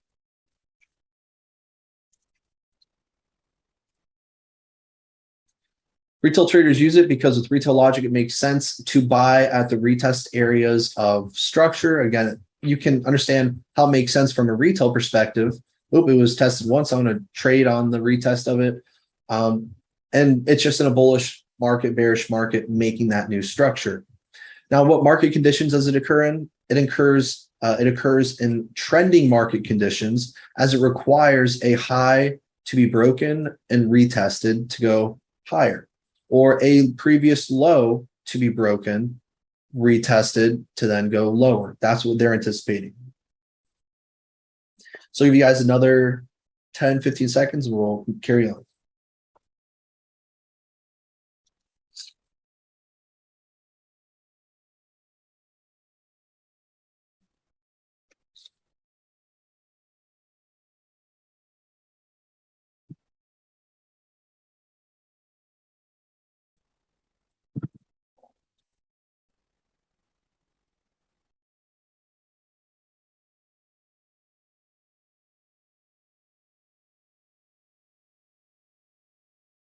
All right. Moving on. So now we're going to be going into the actual liquidity perspective of it, right? We're going to be going into the liquidity side of it. Hold on, y'all. If someone turns off their camera, just know that you will be kicked from today. Again, if you have to leave, let admin know and leave and join back. So again, retail logic believes the structure is broken. Price will continue and they will enter on the retest. The purpose of this, right, specifically looking here, when this high is broken, traders are going to expect to buy on the retest of this high, right? And then obviously it'll fail. It'll come to an order block below, and then it'll go higher. The purpose of this is to trap traders into getting into positions early and drastically stop them out before continuing, if they happen to at all.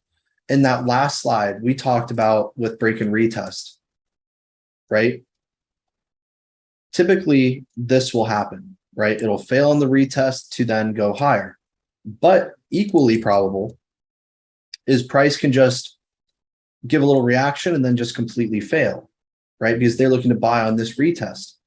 The other and last option is it can just completely fail and then go lower, right? Because it's trapping them in the wrong direction. So the purpose of it is, again, to drastically stop out traders before continuing, if at all. From a liquidity perspective, we identify the order blocks below the retest of a previous high. So below the retest of here, we identify an order block. And for sells, we identify order blocks above the retest of a previous lower low. So if you have a high, a low, a lower high, and then you have a new lower low, you don't want to sell on the retest of this right here. You see what happened. Price came to, mitigate this or tap that retest, gave a small reaction, but then came up to the order block right above, right, our retest, and then ended up going lower. So the expected outcome from it as a whole, remember, is that these three things will happen, and I would absolutely write these three things. Price can either retest the previous structure, give a small reaction, and then it can fail. Absolutely. This is the first thing. The second thing is price can respect the previous structure. It could actually do this. It could respect it short term, but then end up taking them out before going higher. So we don't look to buy and break and retest, but know that what can happen is it can work in a very, very small percentage of instances to go higher short term. But in order for price to go higher the long term, the retest will still end up getting taken out. I would definitely draw this. And then the third option, this is the second one. The third option here is price can just break a new high and it could just completely fail after the retest. Those are the only three things that will ever happen with a break and retest. Three options, three scenarios. And everyone, once you're done typing that or writing that out, go ahead and type one in the chat.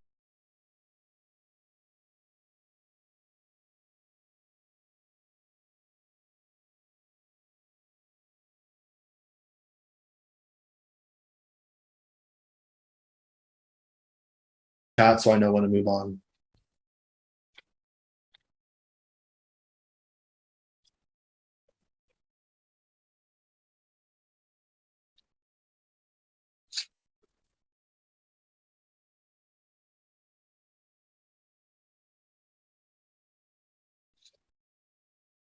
All right, 8 people out of 40. Let's see. Everyone. Once you get 20, we're gonna continue.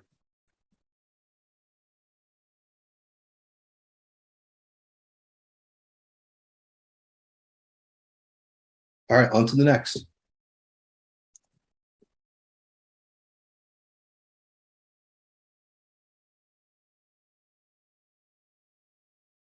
All right, now you guys are let's apply it together. First things first, I want to ask everybody, where are we trending? up or down. Just draw the trend on the screen. The faster we can go through this together, the faster we're gonna get it, right? Boom. Always ask yourself, where are we trending? We're trending down. Don't mark the structure, just ask yourself where we're trending. Great. We know that we're trending down. So after we identify where we're trending down, now we want to ask ourselves, where is the break and retest for it to look like sells? So like we want to see here, we're in a bearish trend. Where is the break and retest here? Again, we're forecasting a move that will happen. So I would only draw the main one that's going to anticipate the new move. Remember, after a low is broken, it can either work short term, then to fail. It could either give a small reaction, come higher, or it can just completely run away. So in this instance, you guys have all identified it. Here, we know that we're in a downtrend. Great. If we're in a downtrend, we then want to identify, based on where price currently is, where's the break and retest? Well, we know here, if this is high, low, lower high, lower low, we know over here, this is a retest area, right? This is a retest area. So if we know that over here, there's not going to be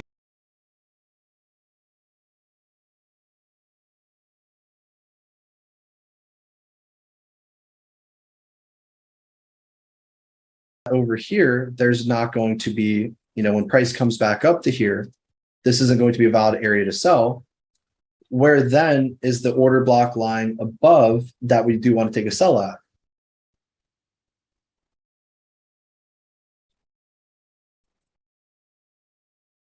Boom, right? Awesome. Everyone identified it. Great. Always having that step-by-step process, making it simple, right? So now that you guys have all identified it, break and retest. Well, actually, someone drew it and I didn't want to say nothing. We do have this. However, you're always going to have two order blocks, if you guys remember, an extreme and a decisional, right? So in this instance, what do we see? Equal highs. Is this a valid order block? No. Is this a valid decisional?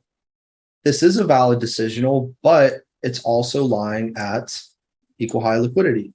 So this could work, right? This could work, but our extreme, because it's lying at liquidity, this becomes our new extreme. Again, this is a more advanced concept we're going to be going on throughout as we're learning. So this can work. It can work right here to go lower, but because we do have it lying at equal highs, most likely it could come up to the one just above, right? So if you didn't identify it, hopefully you understand now, but your order block selection is going to be specifically contingent on the types of liquidity that lie before it, but more importantly, the ones that lie after it. If your order block is lying at liquidity, even if there's liquidity before it, it will not work out. And write that down. If your order block is lying at after liquidity, which in this case it is, which makes it valid, but your order block is actually lying at liquidity afterwards, right?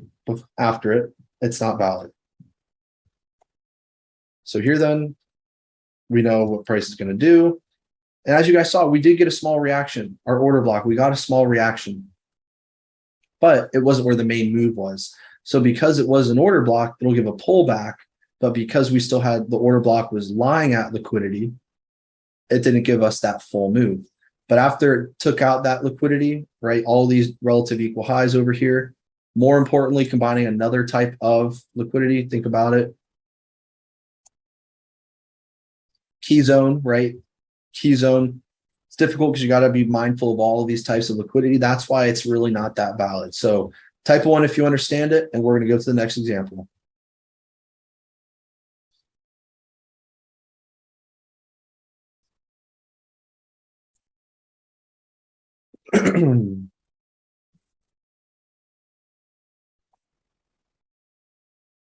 All right, guys, now it's your turn. Now it's your turn. I want you guys to all do this together. 1, everyone identify the break and retest. Where's the trend? We know the trend is evident at this moment. Where's the break and retest?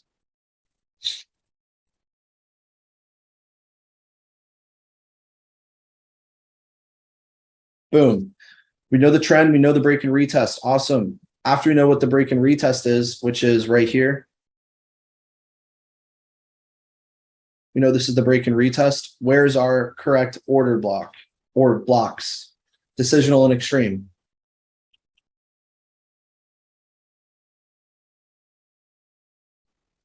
Boom, right?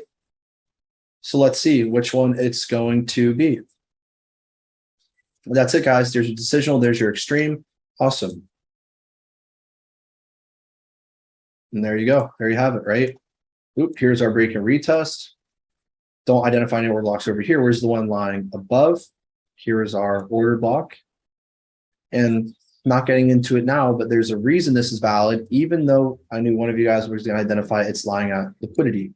The reason it's valid is because it's following order flow.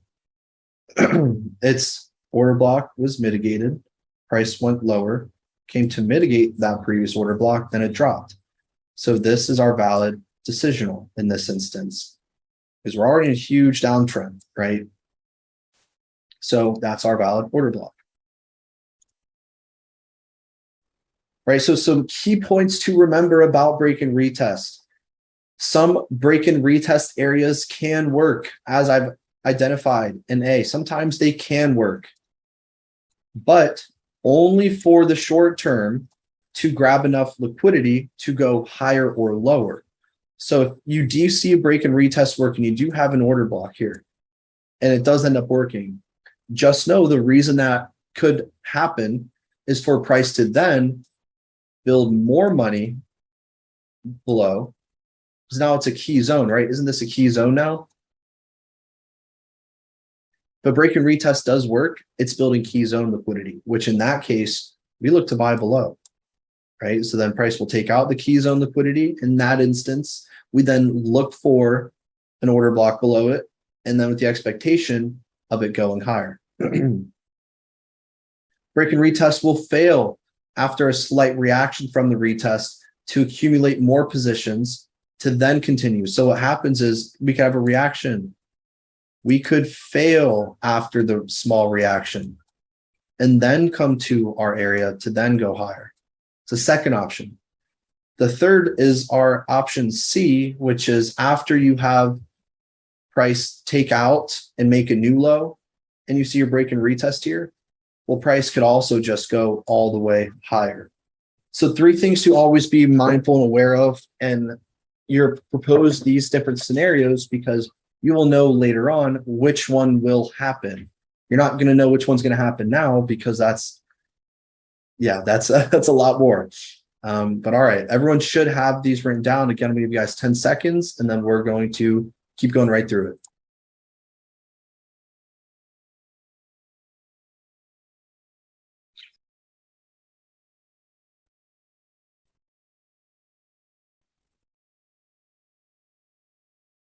All right, so the next type of liquidity, everybody, is going to be our trend line liquidity, our notorious trend lines. Trend lines are very subjective. There's no right way to draw a trend line. Some people use bodies, others use wicks, so on and so forth. A trend line, obviously, we know retail traders see a trending market where they look to get in on the retest of trend lines for continuations. If you are in a bullish market, where are you going to be looking to buy your trend line? You'd be looking to buy on a wick rejection of your trend line to then go higher, right? You'd be looking here to buy. If you're looking to sell for a trend line, right? If you're in a bearish trend, you're obviously going to be looking to take your position off of the next trend line mitigation or the next trend line retest. On the opposite end, if you're looking to use a trend line not for a trending market, but for a counter trend, retail traders do what? They wait for the break of the neckline of the trend line, wait for the break of it, and then what do? They look to buy on the retest to then go higher. That's what trend line traders do. They're either going to take their position on the trend line to continue to continue the market trend, or they're going to wait for the trend line to be broken, buy on the retest, then go higher. So that's what they're looking for, either continuing or they're getting in reversals. Retail traders use it because, again, like support, resistance, anything, The more touches that it has in a trending market, the more intent appearing so it has to continue doing that way. Again, they're either going to enter on the retest on the trend line or enter on the break of it. What market conditions does this occur in? It occurs in trending markets, higher highs and higher lows, lower highs and lower lows.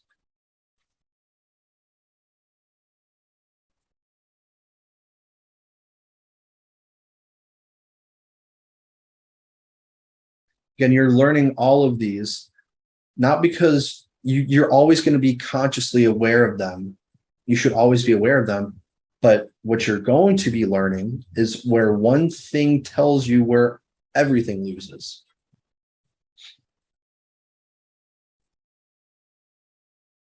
Right? Boom. So now, millions of traders identify trend lines as logical areas. It's the most utilized and manipulated retail tool. Everyone learns about it when they first start trading, right? How do you draw a perfect trend line? The perfect trend line, it doesn't exist, right? There's no right way to do it. So the purpose is to trap traders on the retest of the trend line and trap retail traders on the break of the trend line on the retest. So trend lines are heavily manipulated because when a trend line is broken like this, we know that those who are selling here have their stop loss above the trend line. They're losing. Those who see the trend line broken very drastically, they're looking to buy on the retest of the trend line to then go higher. So both of these types of traders are going to be losing. Even over here, what do you see? A trend line. The trend line is broken, but then price continues the opposite direction. So what is that from the liquidity perspective, right? So from the liquidity perspective, we know that identifying the order block lying after the trend line that caused it to be broken, this is the order block that we want to focus on. What we do to draw our trend lines, right? Because some people do not know this, but when you're connecting your trend line, you're not doing this. If you're in an uptrend, you're not connecting the higher highs. You are only connecting the higher lows in an uptrend for your trend line.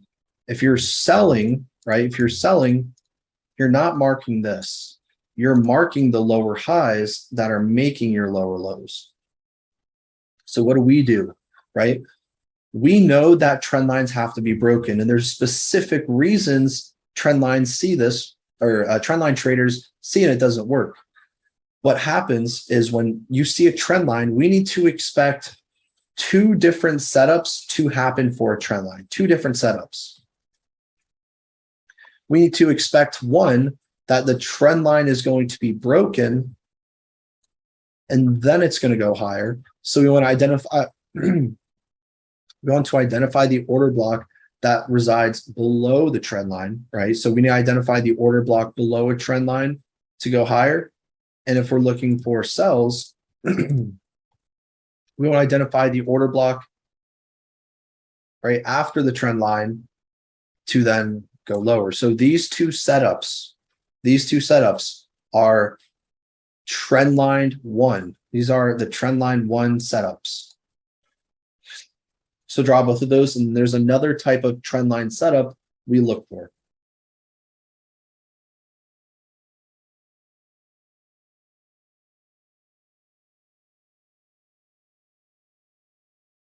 In 10 more seconds, draw those two trend lines. I'm going to draw the other setup. We get right to it. 5, 4, 3, 2, 1. Great. The other trend line setup is this.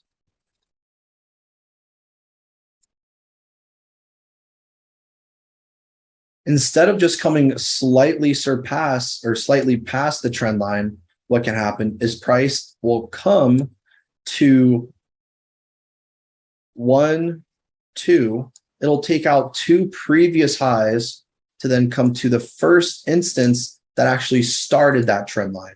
So remember, for trend lines, price will either come to take out that first or that last area on the trend line to then go lower, or, very important, or it will come back to the first high that started the trend line. Come back in here to that first high. So it's either this is going to happen or it's just going to come right here. So in this example, this would be your decisional, and this would be your extreme.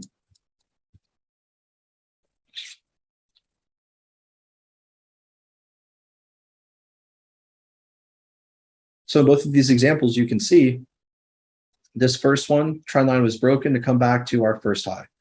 Second example, the trend line was broken to come back to where price first started the trend line, like in this instance, and just flip the drawing, inverse it, draw the sells, and you can come back and draw the buys. All right, type of one in your chart if you're ready to go, so we can keep flying through this. Again, you're not going to be able to write everything down. It's the point of the boot camp. You're going to have everything afterwards. All right, awesome. Love it.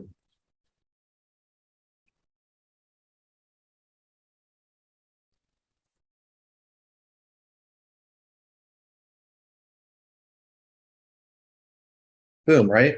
So the reason I keep pausing the screen is because, again, format was messed up slightly, just to make sure.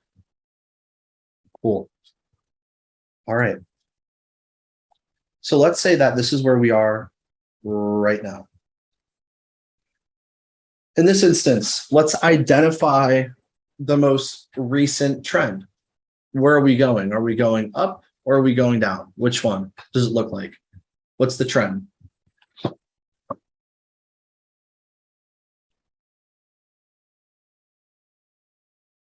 Right, so we have some conflict here. We were previously going down, but now we're going up. So what we're going to do is we're just going to say, for the sake of argument and sake of time, we can see that now we're going up. We were going down, but let's, there's a key point here. Trend line, it was broken all the way over here, right? Order blocks have already been mitigated. So that tells us if we were going down, well, the only other area for us to sell from would be a little higher. So let's think about the buys, right? So for the buys, everyone draw the trend line for the buys exactly as it should appear.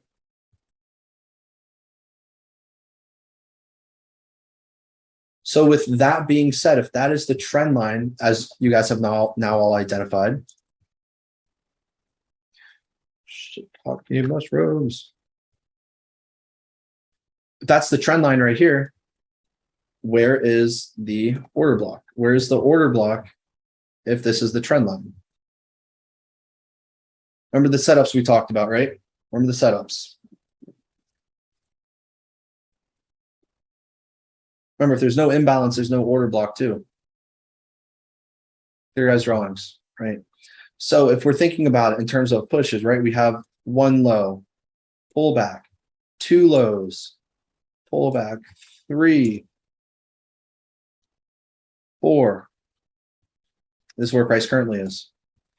Where's the first thing, the first place we should always look to buy based off trend line liquidity? We should always expect this first low to be broken, right? Again, if there's no imbalance, there's no trend line, so or there's no order block, so I wouldn't emphasize it. Here, we always need to expect the first low to be broken. Is there an order block to the left that remains unmitigated? Yes, there is one right here. So this would be our first order block, right? The next one would be where? Well, this, we have 1, 2, 3. We want to identify the order block that actually started, right, this first push. Where's the imbalance? There's no imbalance. There's no imbalance. No imbalance. Boom. We do have a small imbalance here. So this pink box is then our next order block. So price will either do this or it'll come down here, then go higher. Only one or the other, one of the two things. Systematic approach. If it's this, do not look here. If it's here, look there, right? So either taking out the first touch or the last touch. Of course, you can see here, mitigated, price then runs away, right? And that's all that you would anticipate. Very straightforward.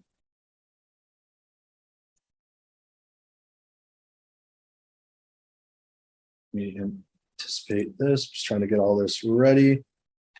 All right, so now what I want you guys to do is the exact same on this, and then we're going to keep flying through. Identify the trend in this scenario. After identify the trend, draw the trend line as it appears for touches.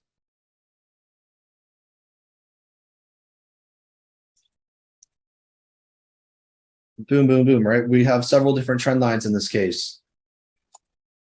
So our trend line, right? Let's say that, thank you. I was gonna keep the ads wrong. Let's stop it, right? But this is our trend line right here, right?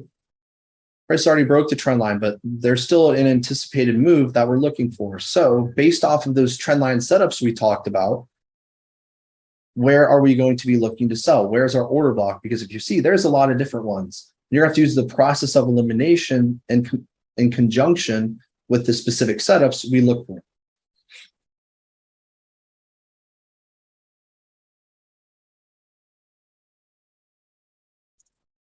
So let's see, we have a high, we have a low, first touch. We have our high, low, second touch here. So we know that this is where price must come back to at the minimum. At the maximum, right, it's either going to take out the first touch or it's going to come all the way up here. So someone who had illustrated 1 and 2 is absolutely correct.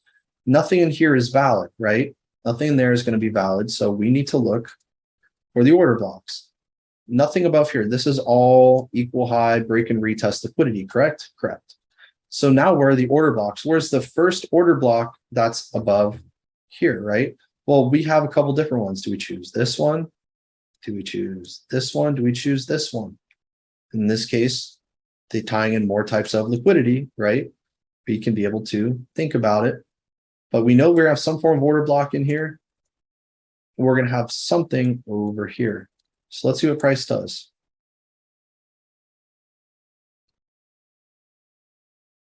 Here's our trend line.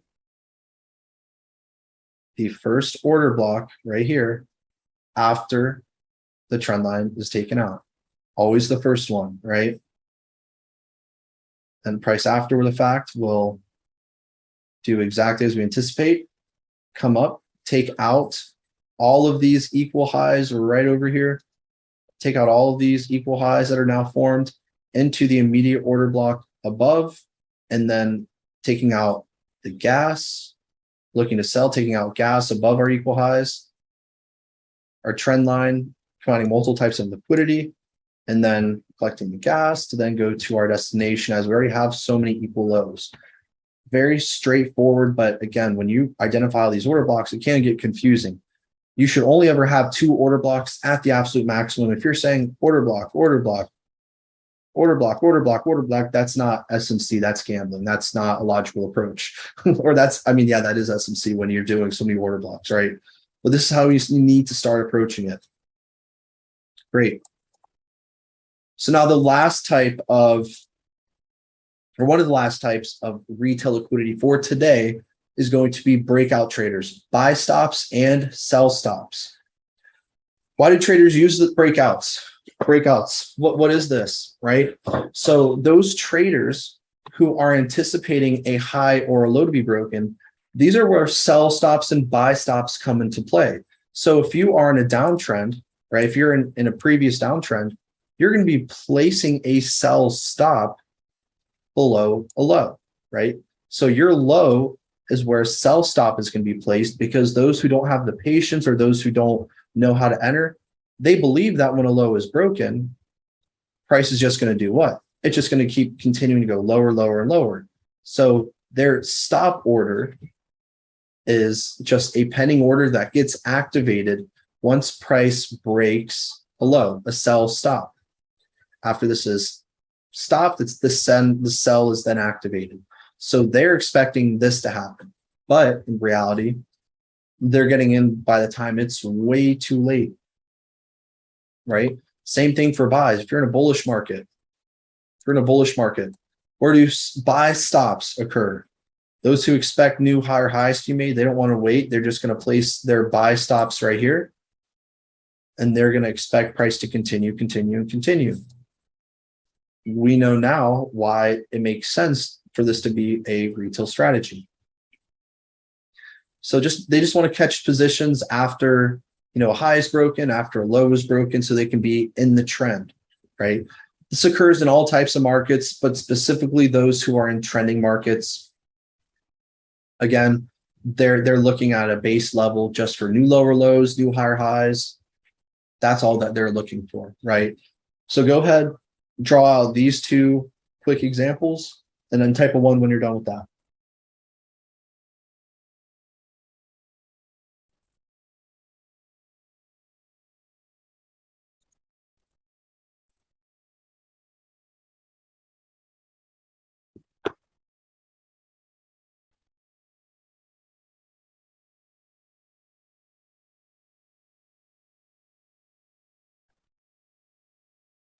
Great. All right. Awesome. So keep moving forward. Again, this is basic day one. This is not everything. just not to get your guys' hopes let down. This is just the baby steps, right? So let's keep going forward.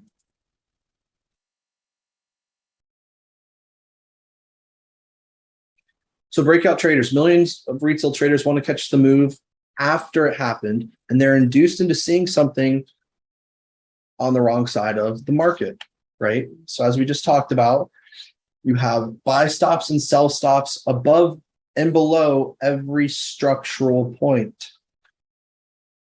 The purpose is to collect these buy stops and sell stops, and then reverse price to completely stop them out. So what happens is as soon as their buy stops, so here's my high that's broken and an uptrend, here's my order. They're going to get in, they're going to give you like, oh my God, yes, it's tagged in on you making money. And then what's going to happen? Price will then reverse against them completely and entirely. Those who are looking for sells when a low is broken, oh yes, my order's tapped, great, maybe put on some more, and then their move is just going to completely get stopped out. And their stops, again, their stop losses, but this is where they're getting activated, hoping it's going to go higher. Their stop loss is going to be back within the range, because if once the range is broken, they just want price to continue. Once it comes back in the range, once it comes back, they want this to happen. Once it comes back in, right, their stop loss is just going to be right before their entry. So again, sells, as soon as a low is broken, their entry is activated. Their stop loss is just going to be a little bit inside of, right, the low, and then they're just going to get completely stopped out. So what do we focus on with this? We focus on thinking like a breakout trader and doing the opposite. Key note right here. If you think like a breakout trader and do the opposite, your whole perspective as a whole will start to slowly switch. Pretty drastic at that point, right? It'll start to drastically switch. So do the opposite of what breakout traders do. The expected outcome, price will trigger, then SL stop orders, it'll get triggered, it'll then stop out the orders and then completely reverse in the opposite direction. That's the ideal scenario, right? That's the ideal, is it'll take out a new low. Or what can happen is the second option is stop orders can get triggered, they'll get then stopped out, and then price will continue. That's the other scenario. So go ahead and draw both scenarios over here. 1, and we have 2.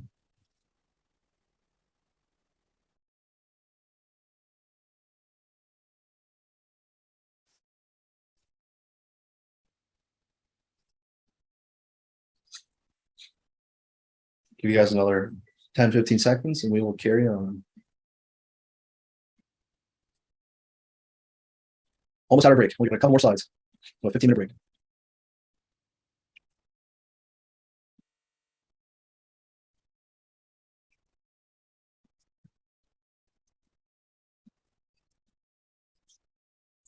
Awesome. All right, we're going to go ahead and continue.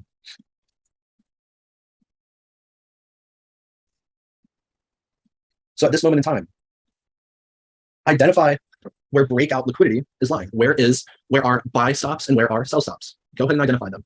Based on where price currently is, remember everybody, based on where price currently is, that's what we're forecasting. And remember, structural buy and sell stops. They occur at structure points. Right? You're always selling above, lower highs, higher highs, right? Got it. Boom. Awesome. All you guys identified, great. Think about it. In this scenario, what are we looking for? Well, we identify the breakout liquidity. So the first place that we should be looking to sell, right, is we want to be selling above some form of breakout, right? So a breakout position here, we know here, once this high is broken, we have some traders who are looking for buys here, right? So we have a buy potentially above here. At that same token, like you guys have, we have below here, we have sells. Below here, high, low, we have sells. And above here, we have buy stops, right? So let's identify the order block for the black line, right? If that is the gas, what is the second thing that is needed for price to go anywhere? The second step, mind you, the order block, right? So let's see. Boom, we've identified our order blocks. Awesome, right? So now we've identified our order block. Now the last thing to do is figure out what the move is going to look like. So presumably, like you have, taking out a buy stop into our order block that has imbalance, right? And then we're going to be targeting a new sell stop, right? A new sell stop, so on and so forth. So this is the exact move that we would anticipate. Price takes out the stop into our order block, and then price absolutely reverses into, right, another stop area. Key insight right here for a very near future conversation. Now, the last one that we are going to be doing in this instance, everyone, first things first, identify the trend. What is the trend at this point in time? Bigger picture, what is the trend, right? You don't want to get caught up in the small. What's the bigger picture trend? We see all this from the left that we're looking for general buys, right? Great. Looking for general buys. Cool. Picasso, like it. After you identify the buys, now we want to identify the breakout liquidity. Where is the breakout? Where's the buy stop? Where's the sell stop we need to be taking out? Where's the breakout trader we need to collect to go higher? Great. So we know here that in order for us to go higher, we need to look to buy below where sell stops are, right? So here, there's our sell stops. You guys already had any order blocks. Awesome. So we know at this moment in time, range, we have below, we have our high. We're going to be taking out below into our order block that is unmitigated and then coming to a new high. And this is how it's all working. Again, same about trend line liquidity.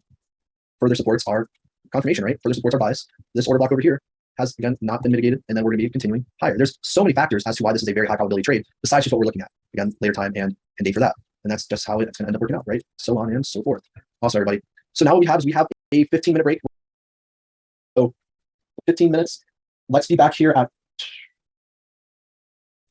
12:32 p.m. EST. 15 minutes starts now, everybody. So you guys can leave your screen, go eat, go to the bathroom, do whatever. Turn off your, prefer to leave on your screen, but if you need to leave, that's fine. And we'll be back here in 15 minutes on the dot.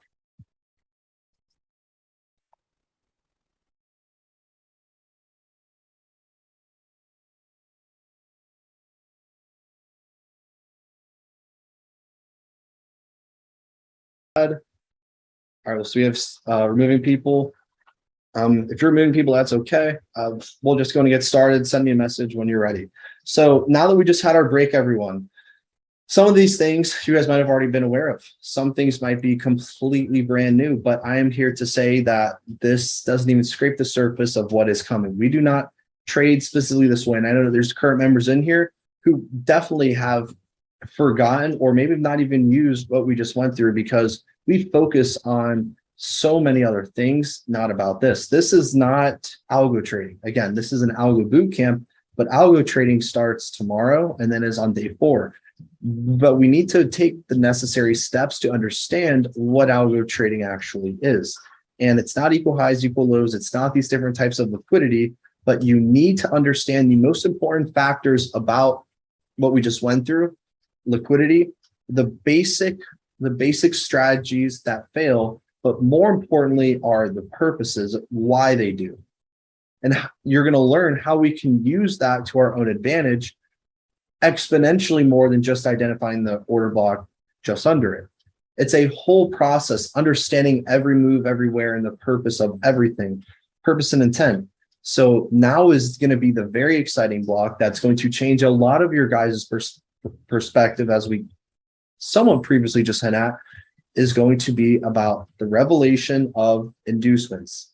That is now what we're going to be getting right into, understanding the psychological purpose, the analytical reason why you've always been on the wrong side of the market, and how to turn your biggest fears into your greatest strengths. Because as much as inducement is analytically and psychologically cumbersome, it uses your emotions and your money against you, which you're going to very well realize. And there's specific reasons at specific places, specific trends. You're always getting caught up in it. And if you use BOS or cute chalk, you're going to be learning not to do that, right? And if, when you know exactly why it fails, then you're going to know how to apply it properly. But the whole goal is for you not even look at structure, but you have to be able to master structure before you know anything else, because structure is very heavily manipulated, right? So now what we're going to get into is, of course, another breakout room. So again, we're going to take 5 minutes maximum this time, get you guys warmed up, because then this is the last stretch of today, right? So we're going to end off today with the inducements, several examples, and then a whole A to Z approach on how to use inducements for some of your highest quality and stellar setups. So with that being said, I'm going now to break out you guys for 5 minutes. You guys will end up meeting everybody. I know current students, you guys know one another, but you're going to be knowing one another even better. So we're going to do breakout rooms. We're going to do this one last time, and let's do this. All right. I'm actually going to do recreate one more, another complete randomness. And I hope I'll do one more time. All right. And go ahead, guys, just answer all these questions and be back in, let's say, 4-5 minutes at an absolute maximum. So let's get right to it. Everyone, please join. Do not stay in this main chat. I'll call you back when you guys are ready. Ziggy, set a timer for 4 minutes.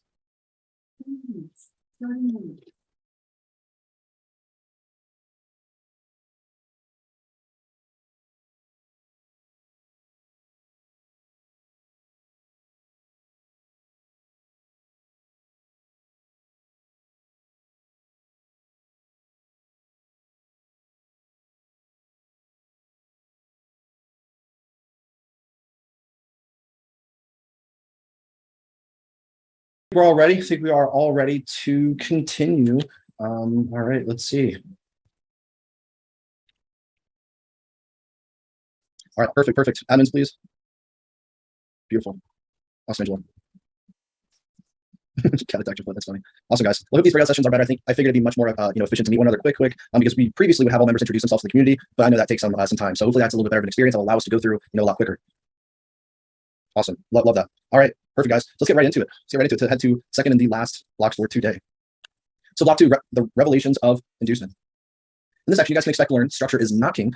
You're going to understand where all types of trades are losing, even more so than what we previously just talked about. That specific point where all of these types of strategies are the same conglomerate area where everyone's losing, and what is actually one of the most manipulated forms, the most manipulated form of liquidity that all strategies are built around, right? You're going to be learning the routine approach of the cyclical manipulation and all of the financial markets. You're going to be receiving the answers to your analytical and psychological losses. And this is the first step in introducing the algo. This is one of the pillars that you will be learning now.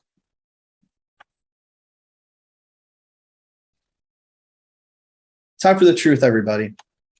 Time for the truth. How many of you guys and girls have always thought structure was the way? Or if you've been marking your structure and still losing trades and still getting them wrong, right?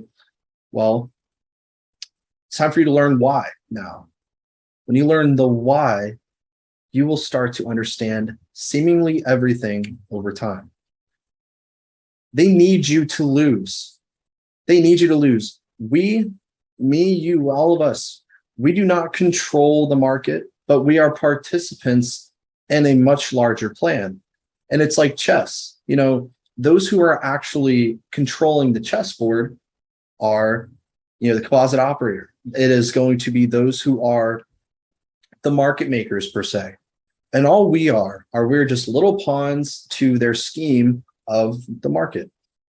You have the kings, the queens. Those are the big institutions. Those are, the true smart money, not smart money concepts, but smart money entities. And we're just irrelevant pawns that can only move one way or the other, not in all directions. So we're simply a part of their plan, and they need us to lose for anything to happen in the market. We're always going to be a byproduct. And for that, with that being said, they're not out specifically to get us. But what happens is, let's say you had trillions and trillions of dollars, multi-billions of dollars. Would you not find a way to put more money in your pocket without having to do anything to do so? Meaning, these conglomerate of entities over the past several decades, they've spent multi-billions in order to preserve trillions. They've brainwashed the mass and general public to learning strategies that don't work, or if they do, a very small percentage of the time, because then that hooks you in realizing, wow, this can actually work. And then you take so many losses before you're profitable, and that 1 or 2 wins that you make, that's just going to keep you on the edge to then following those same strategies that don't work. So they brainwash you into learning these strategies that don't work. It's not a common fallacy that the reason why some of the top Forex education, the same websites come up, not by SEO, search engine optimization, but it's because it's paid to be put first. Not anything about smart money, nothing about anything what you're going to be learning, because they're teaching you strategies that will put more money into their pocket. And that's what the smart people who created chess, those are the ones who are doing. And that's the big money, the institutions. They have the capital to spend that money to brainwash you into learning things that don't work. So they know that you're going to lose. They need you to lose, but you're just going to be a little irrelevant piece of their puzzle, because the money that you're going to be losing is not going to be worth, a nickel or dime to them. Furthermore, the reason why we're always a byproduct of all movement that happens in the market, the reason that we are always getting trapped in the way is because these banks, institutions, funds, they have access to order books and liquidity providers where they can see every entry, every limit, every stop loss, stop order, pending order, take profit. They see it all. But it's something very important to emphasize is that when its common strategy is used over and over and over and over, and you see millions and just tens, hundreds of millions of orders that are all in the same places routinely over time, statistically, where are these people going to have their stop losses? What motivates people to be taking trades? What's going to factor in fear of failure or fear of not, doing well? What don't they want to have happen? And they have very sophisticated algorithms that understand exactly the points where not just one type of trader, but all types of traders do not want to lose and will not be focusing for price to go. All traders focus on their own confirmation bias, and how the algorithm and how the banks understand what's going on is everyone at some point will be using a similar same strategy. And every factor, whether it's structure, whether it's trend lines, they all rely on the same factors of stop losses. Where are those stop losses? All in the same places. So these entities need to manipulate price to collect the stop losses to continue. It's the necessary evil of the marketplace. It's what keeps the market in homeostasis. The market's not just vertical. It needs to go higher, lower, higher, lower. But there's always needs to be fuel and a reason for that to happen. And they're capitalizing on your money because your fear of losing or your greed is what's feeding into that repetitive decision that you're making to over risk, to jump into trades early. They know exactly everything that you're thinking. Anything that you've thought, I've thought, there's only so many things that you can think about when it comes to price and your emotions. It's not like you can't, there's not like new emotions to be felt after you've been doing this for a while. It's always the same, right? So with that being said, understanding everyone's stop losses in the market and where they are specifically losing is how we have to think. We have to flip the script. We have to go the unorthodox way. Before we know where to win, we need to know where everyone is losing, at least with a rule-based system. Obviously, if you're entering at a support and you have your stop loss 100 pips, you might get lucky a few times. Like myself, didn't have a stop loss. I endured pretty great drawdown before my trades would end up working out. So you can get lucky.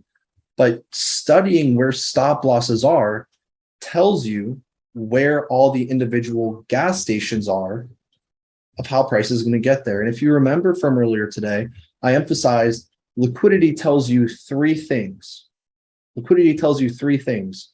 One, where price has been. Two, where it is going. And three, how it's going to get there. And that's the roadmap, the analytical roadmap that we're trying to depict on any time frame, understanding the narrative. Because at the end of the day, we're detectives. You know, we're story writers. We have to figure out what is going on in the market by understanding the back end, by understanding everyone's emotions, everyone's strategies. That's how you build a very, sophisticated and cutting edge strategy, not by just choosing one thing and, oh, this works great. You can make money doing that. Granted, you're consistent and have a profitable win rate. Doesn't matter what you use at the end of the day. But that's not my goal. And I want to, educate you guys on how to understand not just a setup, but every move everywhere. Doesn't mean to take it, but that's what you're going to be learning throughout the duration of this boot camp is, again, the complexities of what you're about to learn now. And again, this has been on my own dime. Two and a half years ago. Why did I lose? Why did I make all those decisions that I made in order to lose everything that I had? Emotions, 100%. But even more importantly is I did not want to lose. I was just focusing on the wins. So if I had studied my losses more, I would have inevitably won more. See, in order to win more in the market or to win in the market, you don't need to win more. You just need to lose less. So by studying your losses, that'll enable you to learn and win more, right? All right, so that's going to be the blueprint for success. We are then the only entity with a rule-based approach that will have very, very high success in terms of win rate, but also accuracy, profitability. Your whole equity curve over time will become exponential.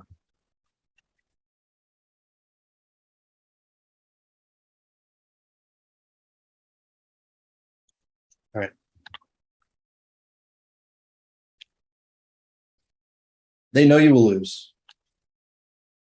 And they will accumulate as many orders out of you and every other trader to over leverage, to make you believe you're right so you can make as much money as you can and use your confirmation bias against you. I fell into that trap. I know some of you guys, if not all of us at some point, have blown or lost an account. It's because why? You were just entering and hoping you were going to be right. No, you saw something that enabled you to have a different perspective, be like, this is it. This is it. And what makes you believe that? Is it structure? Is it new confirmations of maybe support, resistance, whatnot? They know you're going to lose, but before you lose, they want to get as much as out of you as possible. It's like if someone were to come up and rob you, or maybe could be more of an example, they know that you're dead, or you know that you're dead. They want to ask not just for your money, they want to get access to your brothers, your sisters, your family's bank accounts, so then they can take as much money with them, even though you're already done for. And the banks want to do the same thing. They already know that you're down. They already know that you're going to lose money. But how can I be even more evil and how can I take more money from you? By making you believe something that is not there, by inducing you to feel or act in a specific way that you would not act under in ideal circumstances. So by understanding the purpose of all moves, you are able to think outside of yourself. And this is something that I've always been good at naturally, is beginning to put myself in other people's shoes. You have to think outside of your own mindset. You have to think about, what does this type of trader not want to have happen? What type of trader does not want this to happen? Literally everything everywhere. And that's why this edge is so sophisticated, because it's not just like a one piece fits all. Yes, you're going to be learning just do this and you'll have an absolute high win rate. But again, think outside of yourself, because when you can think outside or move your mindset into into the minds of a different traders, you then understand how to think like banks, how to think like institutions, how to think like those who actually control the market. They're not thinking about themselves. They're thinking about, what does everyone else not want to have happen? And I'm going to do the opposite on every single time, from every single place, everywhere. All right. So now it's time to talk about inducement.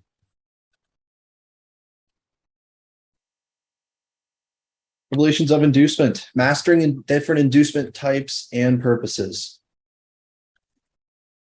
Time for you guys to turn biggest fear into biggest strengths. The psychological analytical purpose behind inducements. Your psychological purpose, again, inducing you to believe a trend is going to continue. Inducement, every single move everywhere in the market is as much psychological as it is analytical. We want you to get to the purpose or the point. We want you to get to the point where you can understand. Hold on, y'all. We want to get you guys to the point so you can understand not just structure, but why the structure is being made. What are these different types of traders feeling at these different points in time? If you're in a downtrend, you see a new low happening, whatnot. Why is that happening? Why is, what are they thinking? What don't they want to have happen? So inducement, it's used to induce you into believing a new trend is going to continue. How does this? I'm sorry, guys. This is not, I'm trying to annotate. Give me a moment, please. Let's stop my share so I can let me do this. Play this, share.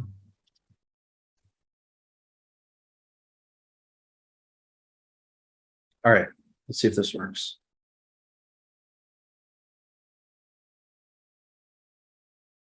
All right, my drawings aren't working. I don't know if they're there for you guys. But anyway, psychological purpose of inducements, right? Inducing you into believing a new trend is going to continue.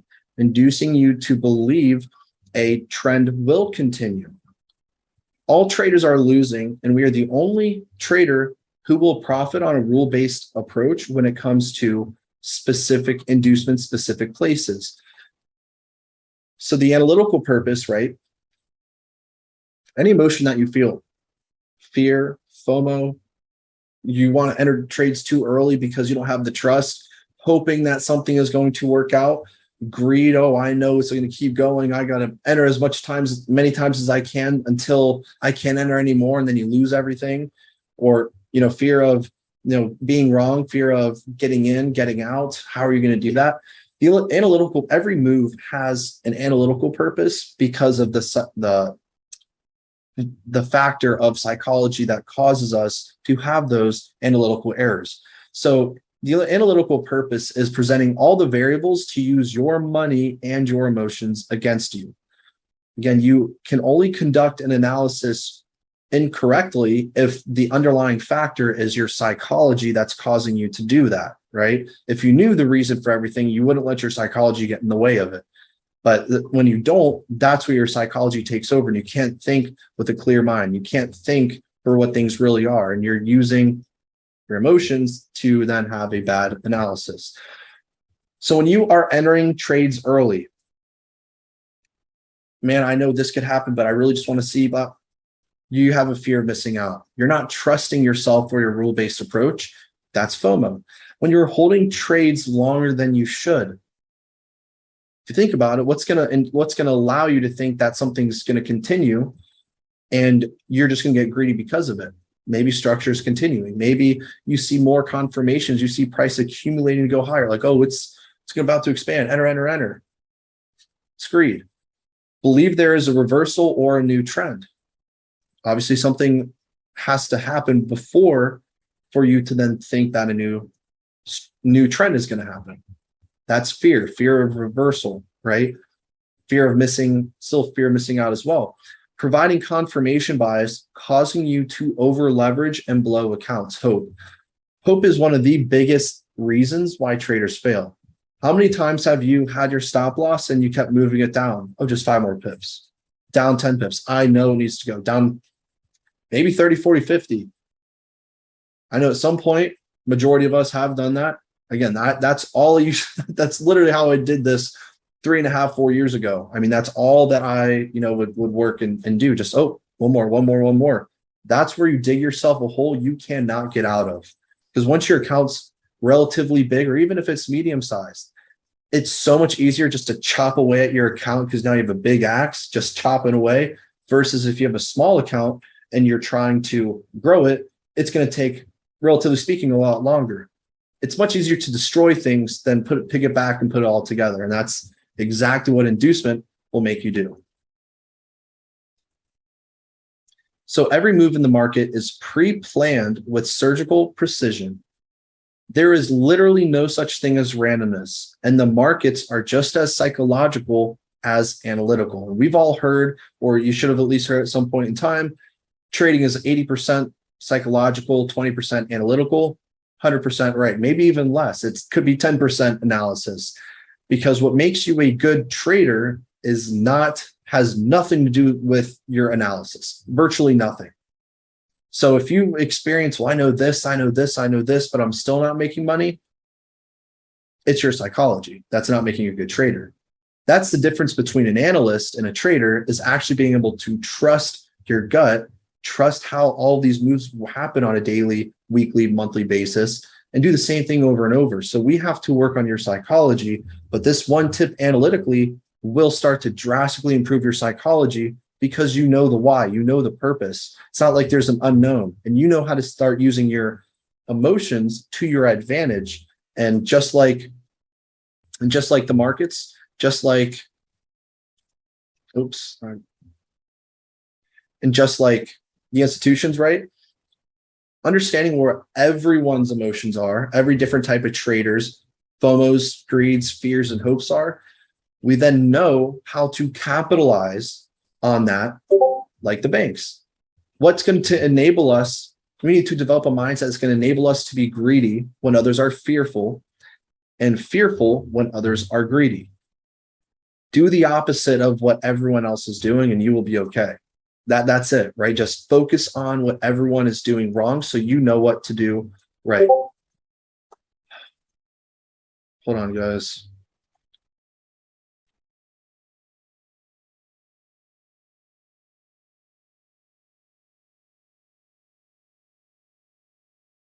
Right, let's get right into it. Inducement type 1. This type of inducement induces all traders into seeing a new trend. All right, you ready? I think we're ready. Let's get right into it. Inducement type 1.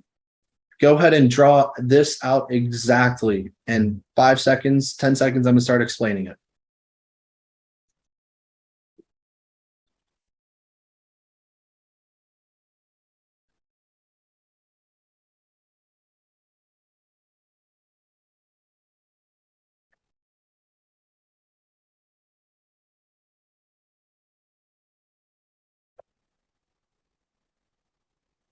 Inducement type 1.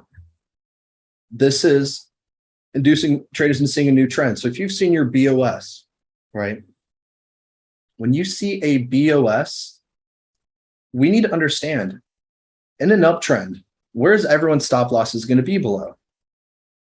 If you're buying right here, and you want price to go higher, where's your stop loss at?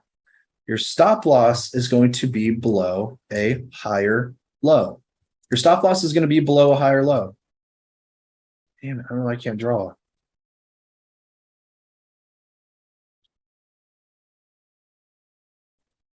Stop losses are below a higher low, everybody. So if your stop losses are below a higher low, you need to understand that we look to buy below higher lows.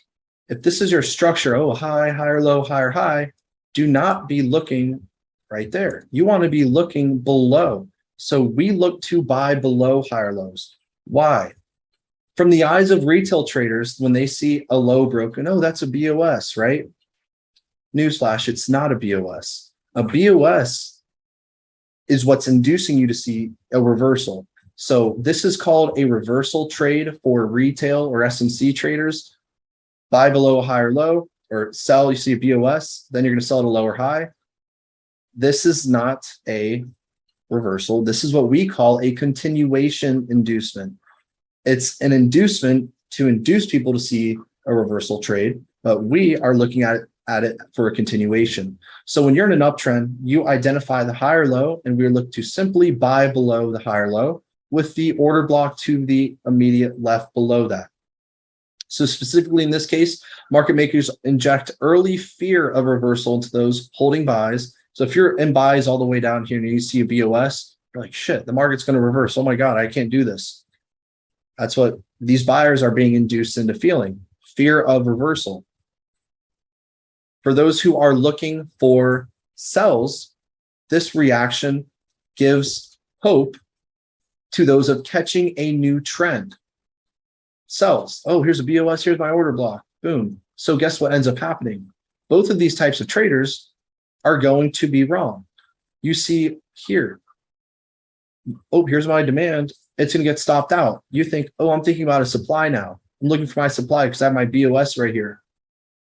It's not going to work. So you're getting trapped both ways of the market. And that's what inducement is. Specifically, it's not letting me annotate, which is very frustrating because I need to for this. But specifically, you're going to have an order block over here that price mitigates for this reaction to happen. This reaction happens for an inducement when the wrong order block to the left is mitigated. If you're reacting to not the correct order block, an SMT, a smart money trap, which you guys will be learning about tomorrow, this is the move you can expect. People are like, oh, an order block's mitigated. Oh, I have a break of structure and I'm going to look here at the supply. That is not the case. If this is a wrong order block, you can expect price to focus on the buy continuations. So this is for the buys.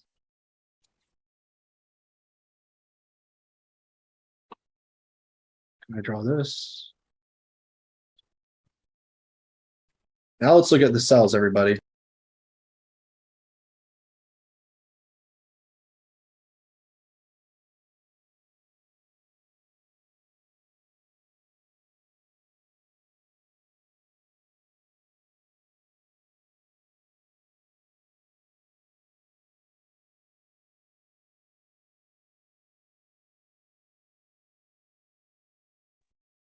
Inducing into a new trend. All right, so we're all good on this. We should all have clarity on this now. So I'm just going to hide this. Now let's look to the right. Let's talk about the sells now. The sells, right?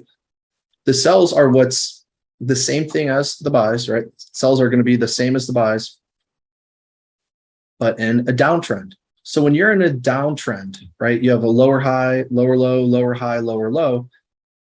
We need to know we're going to be looking for sells above lower highs, right? So in here, you have your last little trading range from this lower high to this lower low.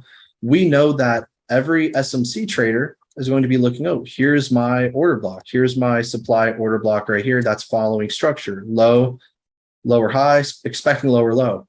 How can they be trapped into the wrong direction? Well, when you see this, a BOS, how many times would you be like, oh, damn, you know, this isn't the right order block. So now I guess we're going to be looking for buys. This is a BOS. Well, you're induced into seeing buys because of the wrong direction. Inducement is just a false structural break that makes you think from a retail perspective, something new is or the same is going to happen. In the type 1 example, you see, oh, a low broke a lower high. Now we're going to be looking for buys.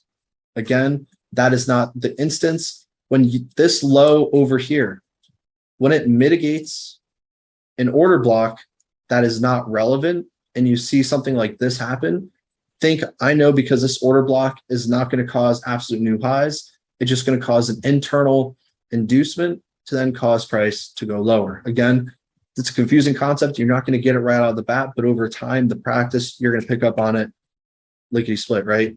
So this is that sell inducement. And that's a little note right here. This occurs after a false reaction from a counter order block. So the market makers inject early fear of reversal to those holding sells and are giving hope to early buyers of catching a new trend. BOS, oops, I'm going to be looking out for my order block here. And then you're just completely on the wrong side of the market. This is why we do not trade structure. We trade structural breaks. And that is what inducement is. Think about it. We trade structural break to structural break. And making that little perspective switch initially is a little difficult, but we're going to spend a lot of time on that throughout the boot camp, right? So everyone type a 1 in the chat if you are ready to continue.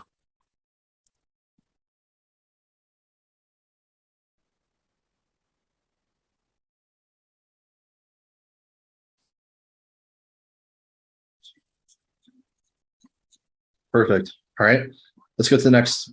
Let's view it. So what's the retail POV of these different types of inducement patterns, right? Inducement patterns. Breakout traders, right? We just hinted at it. Very, very notorious, right? This is why breakout traders are always losing. Breakout traders, they see a higher low, a higher high. When this low is broken, they think, wow, the trend's going to reverse. I'm just going to keep selling my position all the way lower.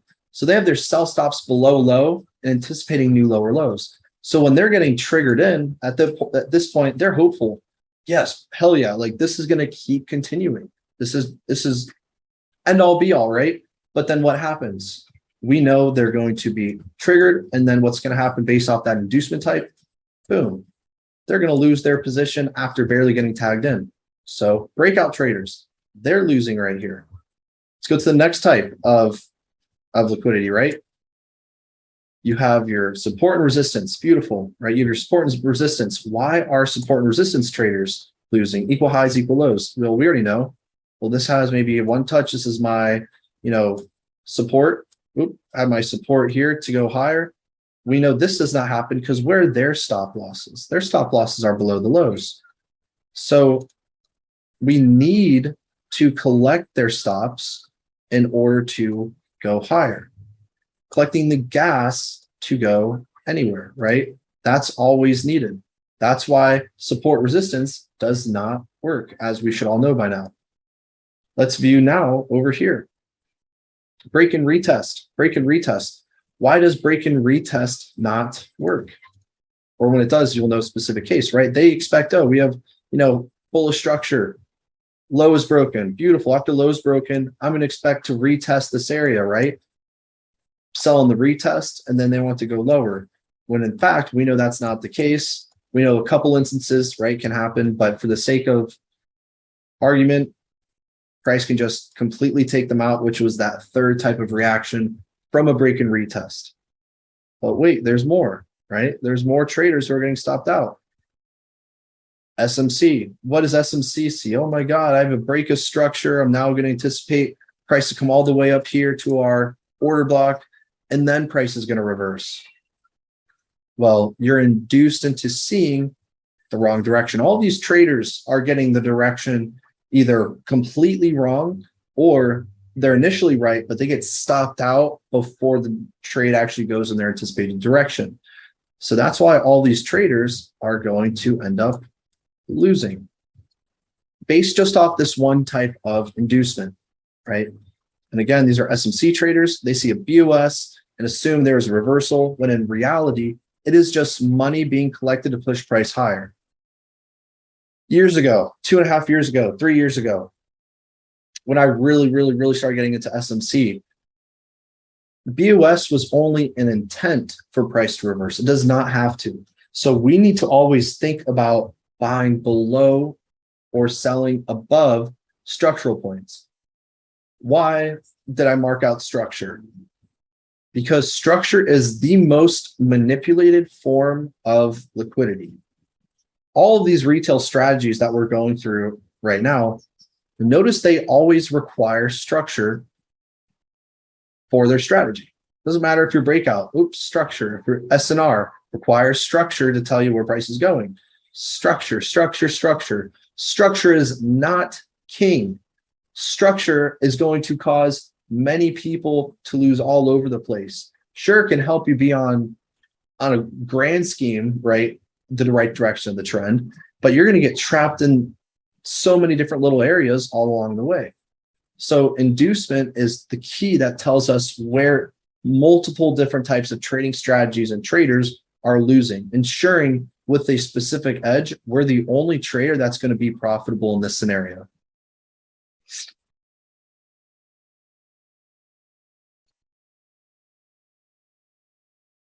So let's go over a quick video and we're going to watch how type 1 application works.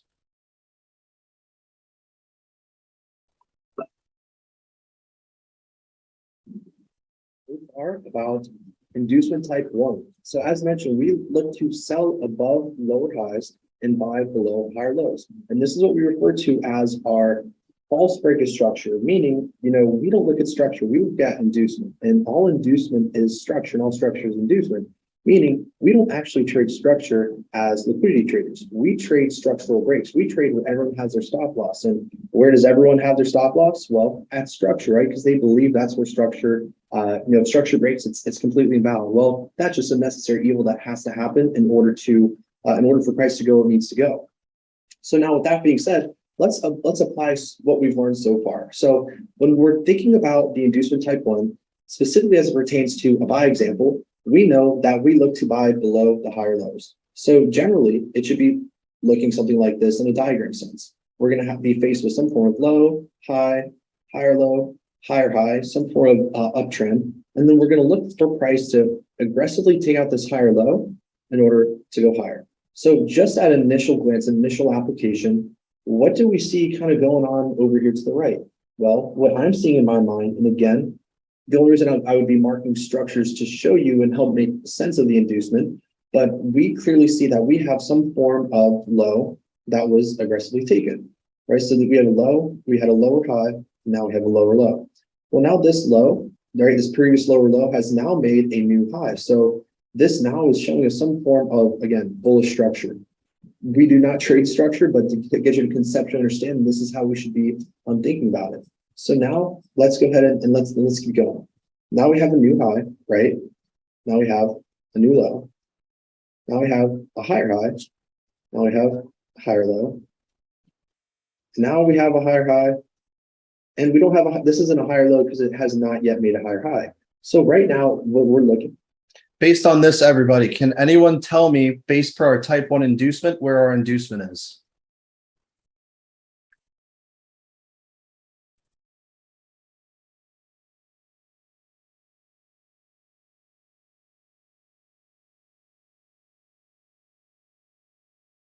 Remember that little diagram we drew, the last higher low that makes the last higher high, right? So let's see. Yeah, his price has looked something like this. We have a new high, higher low, higher high, higher low, higher high. Based off of that inducement type 1, where do we look to buy below? Well, we initially need to be buying below higher low. So where's the higher low in this case? It's right here. Where's the higher low over here? It's right here. So this is going to be the higher low that we're going to be buying below. Now all we need to do is we need to find an order block below this higher low that has imbalance, that took out some form of liquidity, that mitigated some form of order flow. And then simply all we do is we expect price to aggressively, right, break this low and then come much higher. So let's see if there's anything over here to the left that would tell us or give us any insight as to, that'd be the right option. So let's go ahead and let's zoom in here. Do we see an order block below this low? Well, there was an order block, but notice it was already mitigated. So this isn't right. Do we have anything else? Oh, yes, we do, right? If you can ever see, so slightly tell, we do have an imbalance. This candle right here, this last candle, if you can see, there is a gap right before it, but the gap was never fully accounted for. So this is actually going to be the order block that we're going to be looking at. And remember those four features that we have discussed in day one of those day one recordings. What did it do? Well, this order block liquidated the previous candle low, and this can kind of tell us, utilizing our intuition, that some form of order flow is being mitigated as we had something in this wick, there's order block, price came to mitigate it, and then this is where price was just randomly left. And especially because now during this specific day and time, we had FOMC, price has a very pertaneous reason for just to absolutely sell off, come here. And then what are we going to expect? Well, the exact same. After we take out a low, we look to make a new high. So that being said,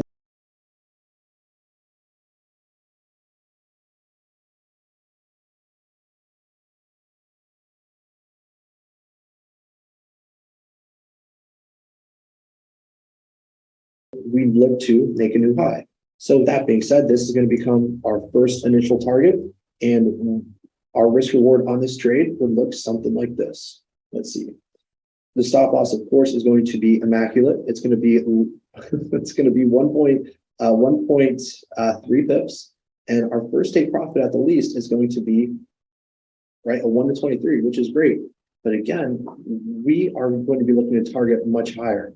But this is where we want to start using our intuition or understanding what inducement is as we go on. But this is what we would expect. And of course, we want to be targeting higher areas of liquidity as well. So, new highs, new structural highs for price to run to. So this would be the first take profit because this is the initial higher high.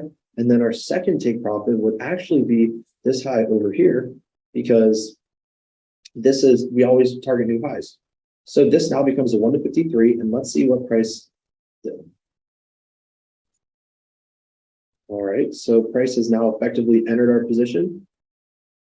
TP1 smashed 1 to 23, and then absolutely just ran away. So that's a 1 to 53 breakdown in just less than a couple minutes. But now let's switch it up a little bit. Let's go ahead and let's look at sells. So if we go to GBP USD, I want us to drag our attention right over here. Again, and we can do this together. When we're looking at price over here, type inducement type 1, we look to buy below higher lows and sell above lower highs. When we're looking at price over here, this might not make sense to a lot of traders, right? A lot of individuals. Oh, it's just price, or it's just choppy. There's always sense behind it, but we have to be able to make sense of what's actually going on. So let's see what price is doing. We have some form of high over here. We then have just a random low, but we need to build a story around current price action. So let's see where this low is broken in the future. Great. So this low is broken over here. So now what are we going to be doing? Well, this is now the absolute high that caused this low to be broken. So this just would become the next structural point, right? That we're going to be looking to sell above.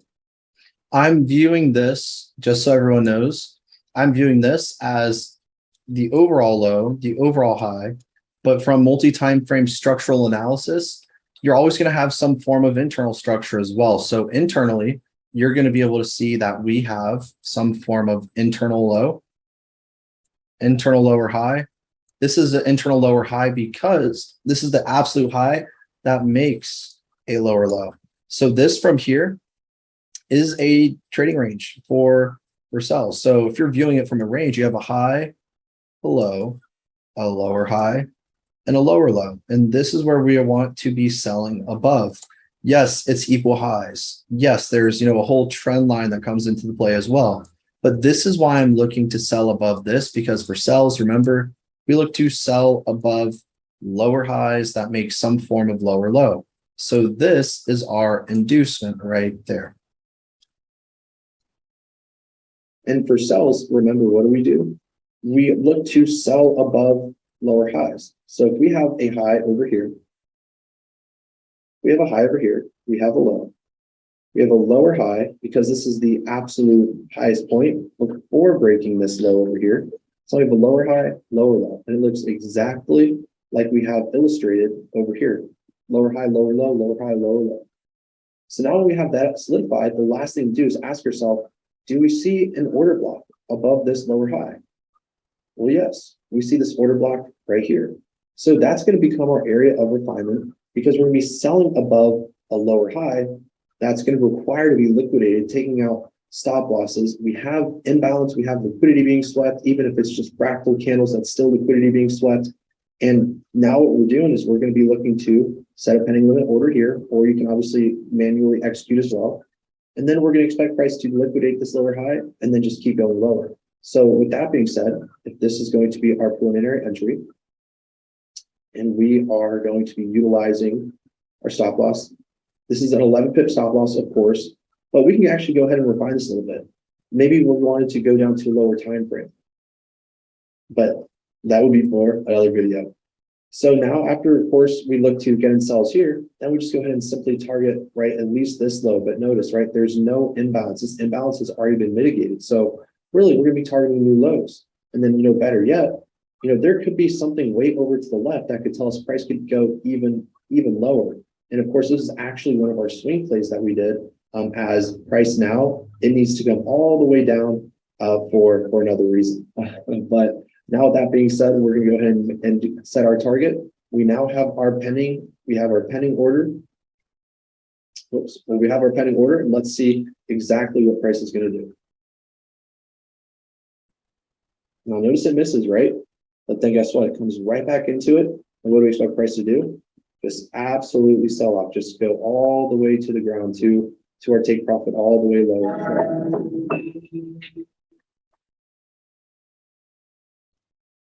All right. All right, everyone. So that is our example for our type 1 inducement. Now what we're going to be going through is a few applied examples based off of what we just learned. Again, it might be initially confusing, but I promise over time you're going to have a very clear understanding to what price needs to do. So like we just went through with the previous, we're just going to practice, okay? So what I want you guys to identify first is where are we trending in this instance? Everyone identify where we are trending.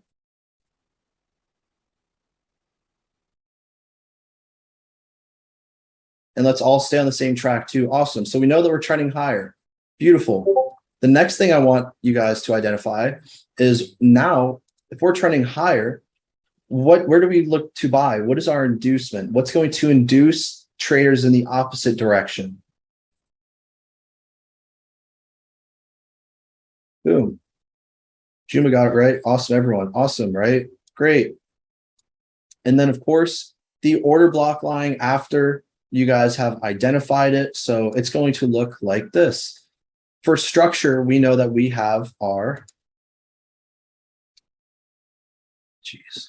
we have our high, higher low, higher high, higher low. Don't get ever caught in this. Oh, so order block. No, there's no liquidity before it. No, right? Especially, oh, here's a whole trend line too. Oh, it's not going to work. Very many reasons why it won't work, right? So now you've identified your inducement, which you need to master structure before you can understand inducements, because if you don't know structure points, you're not going to know the right inducements, right? So after you've identified the inducement, where's the order block? Of course, our order block is right here, just thereafter. And then what do we expect? The target, we expect it to look exactly like the diagram, breaking a higher low to then make a new higher high. It'll look exactly like this, of course, with other entry refinements. Great. So that should start to make a little bit more sense now, but still very surface level. So now what we're going to do is the exact same thing, but in the opposite direction. Go ahead and guys identify trend. Mark the structure points in this case. Everyone identify the structure points rather than the trend itself. Everyone, do it together.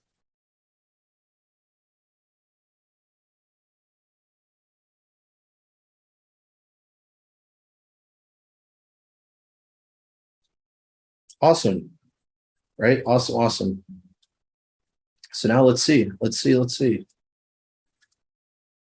Structure point wise, remember, you're going to have the structure itself is something spent a lot of time on. We already have one video up in the community. I'd put that on pause for the complex, because structure, it gets very analytical. There's multi-time frame structure, and that's important because as we go through different types of inducements, you're going to realize why.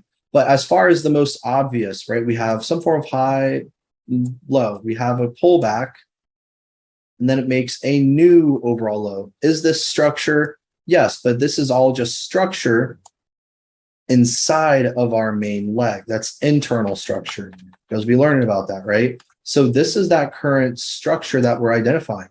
So where do we want to sell above? Where is the inducement, as you guys have already identified? It is right here. This is our inducement. We look to sell above this high. More so because guess what? There's no order blocks over here that are left unmitigated. This order block has been mitigated. This is done. This is mitigated, right? Just caused a small reaction. We also have a trend line over here. We know that a trend line can get taken out, but there's no order block. So guess what? None of that is valid, right? So now that leaves one area for an order block, and everybody, where is the order block then?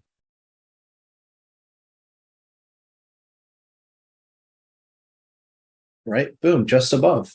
We have all these equal highs over here. Imbalance takes out liquidity, mitigates a previous order block, indicating order flow. And then that's where we are going to look to take our position. Order blocks that lie at inducements don't work ever.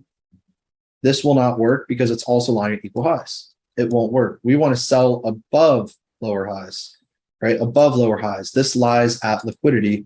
It's not going to work because we have all this over here as well.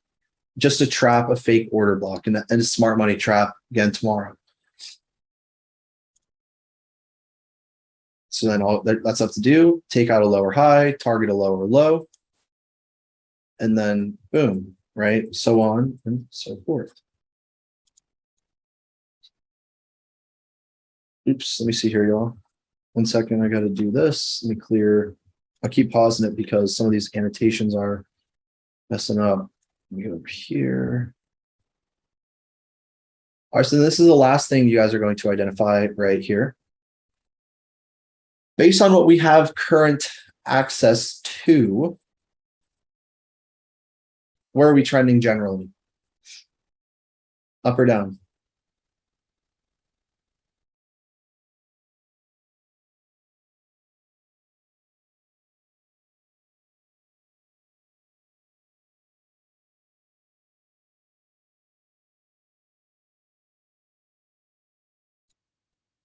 We're trending down, right? Boom, we can see we're making some form of lower highs. So we're trending down, awesome.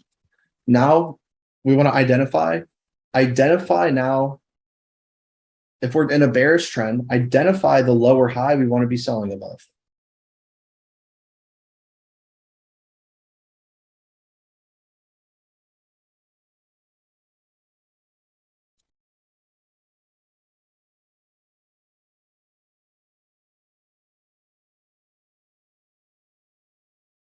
You know what? This drawing actually cut off, but let's see. I think this was an error over here where I drew this box, but let's just see, right? Let's just see. Clear all this. Beautiful. You guys identified it correctly, right? Awesome. Little tricky, right? But we see that we have what? We have a lower high right over here. We have a lower high. We see some form of structure break, lower low. We see a lower high, structure break. We see a lower low. What do we look to sell above? We look to sell above lower highs. Well, where's our order block above this lower high that makes, right, this lower low? Where's our order block? Order block is right here, remains unmitigated, and boom, easy as that, right? Easy as that.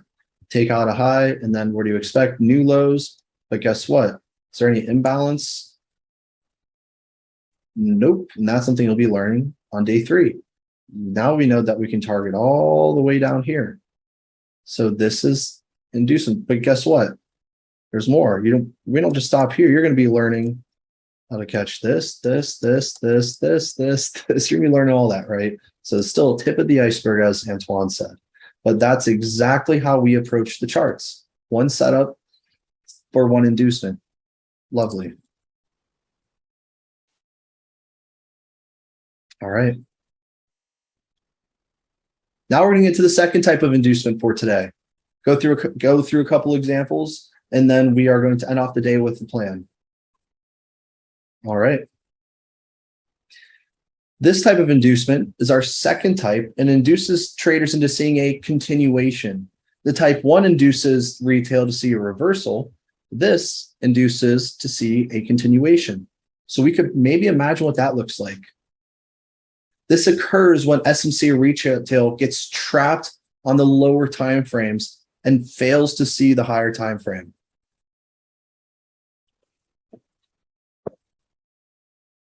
Go ahead and take a second to draw this out, and then I will be explaining.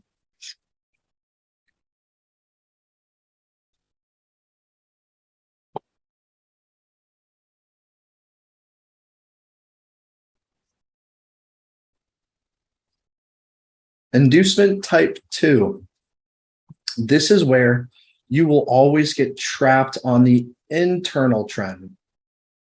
Type 1, we were talking about the main buying below higher lows to then go higher, right? This is different because this is when structure will actually maintain. Because if you see we have a higher low over here that makes a higher high, notice it actually ends up coming to the higher low and then going higher. Where's the inducement in this case? The inducement is when you have traders who are stuck on, it doesn't matter if it's the 4-minute, the 4-hour, anything all in between. If you're focusing on structure, but you're failing to acknowledge that it's a part of something bigger, you're getting trapped on the lower time frame, relatively speaking, and that could be any time frame. So what happens when you're seeing all these, oh, here's my lower low, lower high, lower low, you're seeing this as a lower high, lower low, and you're looking for your order block for sells right here. But you're failing to understand that you are a part of a bullish trend. So this is where your inducement is right here. Your inducement is literally structure. SMC traders wait for, oh, here's my order block, here's my structure break, here's my entry to go higher. This is where you will lose. The inducement, our trigger for entry is inducement. We get in before the move happens because we know where it's going to go. We don't need a confirmation because inducement is our trigger for the right order block. It validates it for us, not a BOS. So our inducement is right here. An internal lower low, trapping all the internal trend traders. After that lower low happens, what's simultaneously going to happen is it's going to be mitigating our order block. So we look to buy below higher lows for type 1. We look to buy below lower lows for type 2. You're always going to be buying below higher lows and lower lows. And here, what does this inducement mean? It induces hope for those who are hoping that you're going to continue sells.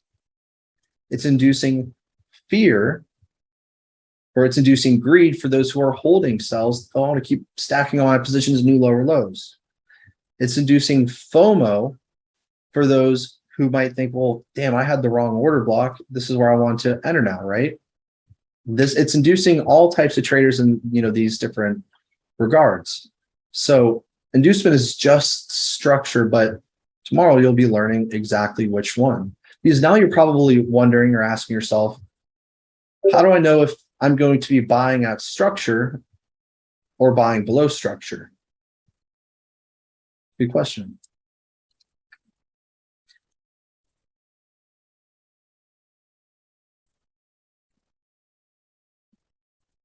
So you're focused on the internal trend in this case.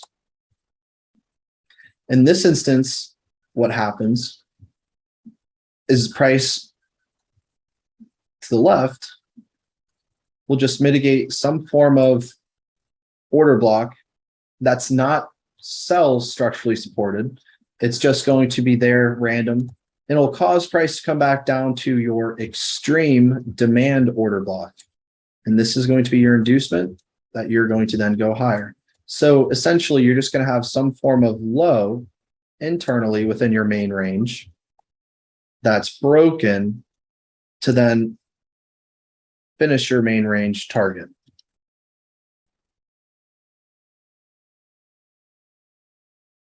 All right. Now let's look at the cells. I'm going to cover these up to the left. And let's take a look at the cells.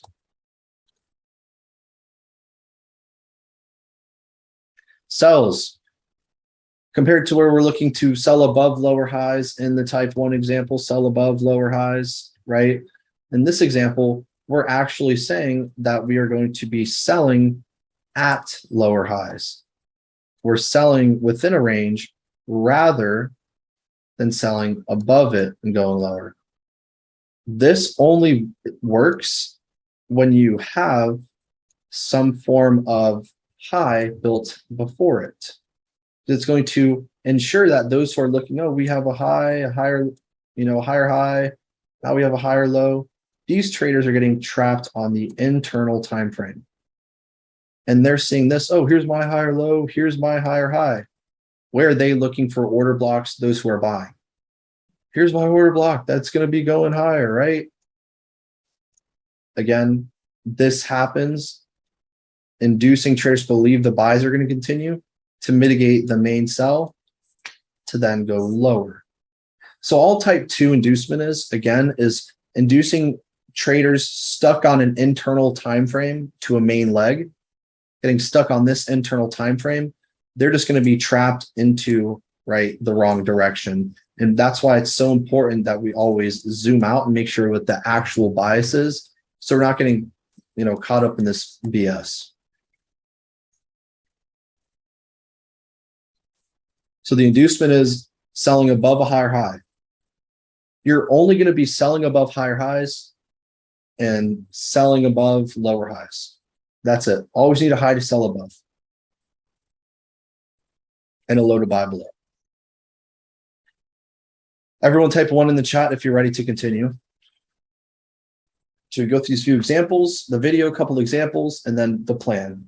It's 1:48 right now, so I would say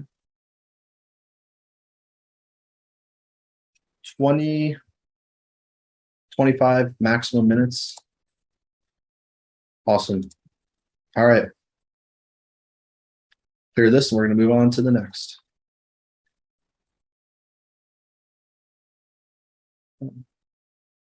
All right, let's watch this and then go right back.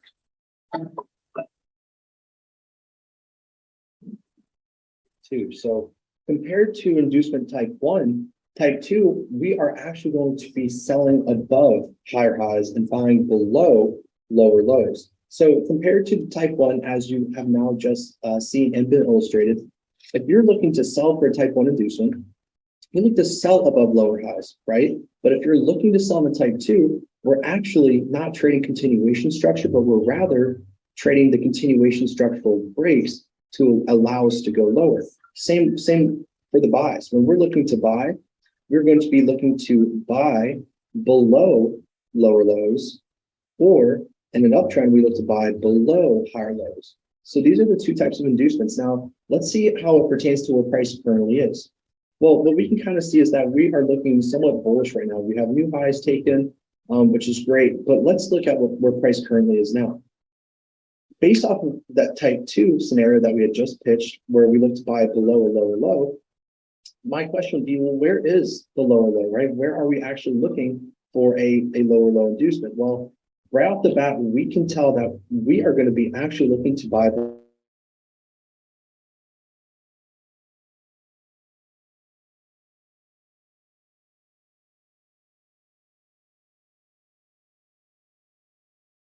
low inducement. Well, right off the bat, we can tell that we are going to be actually looking to buy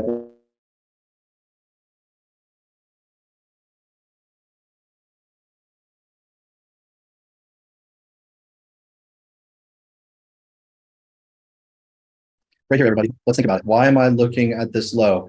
Can you guys map out, again, if I'm saying over here to the left, we're bullish, that means internally, these are sells. So draw out the structure that tells you this the right low we're going to be buying below.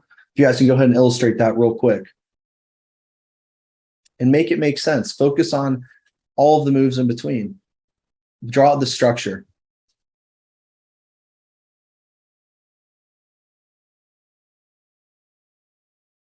And Mr. Constantine, you'll see yourself.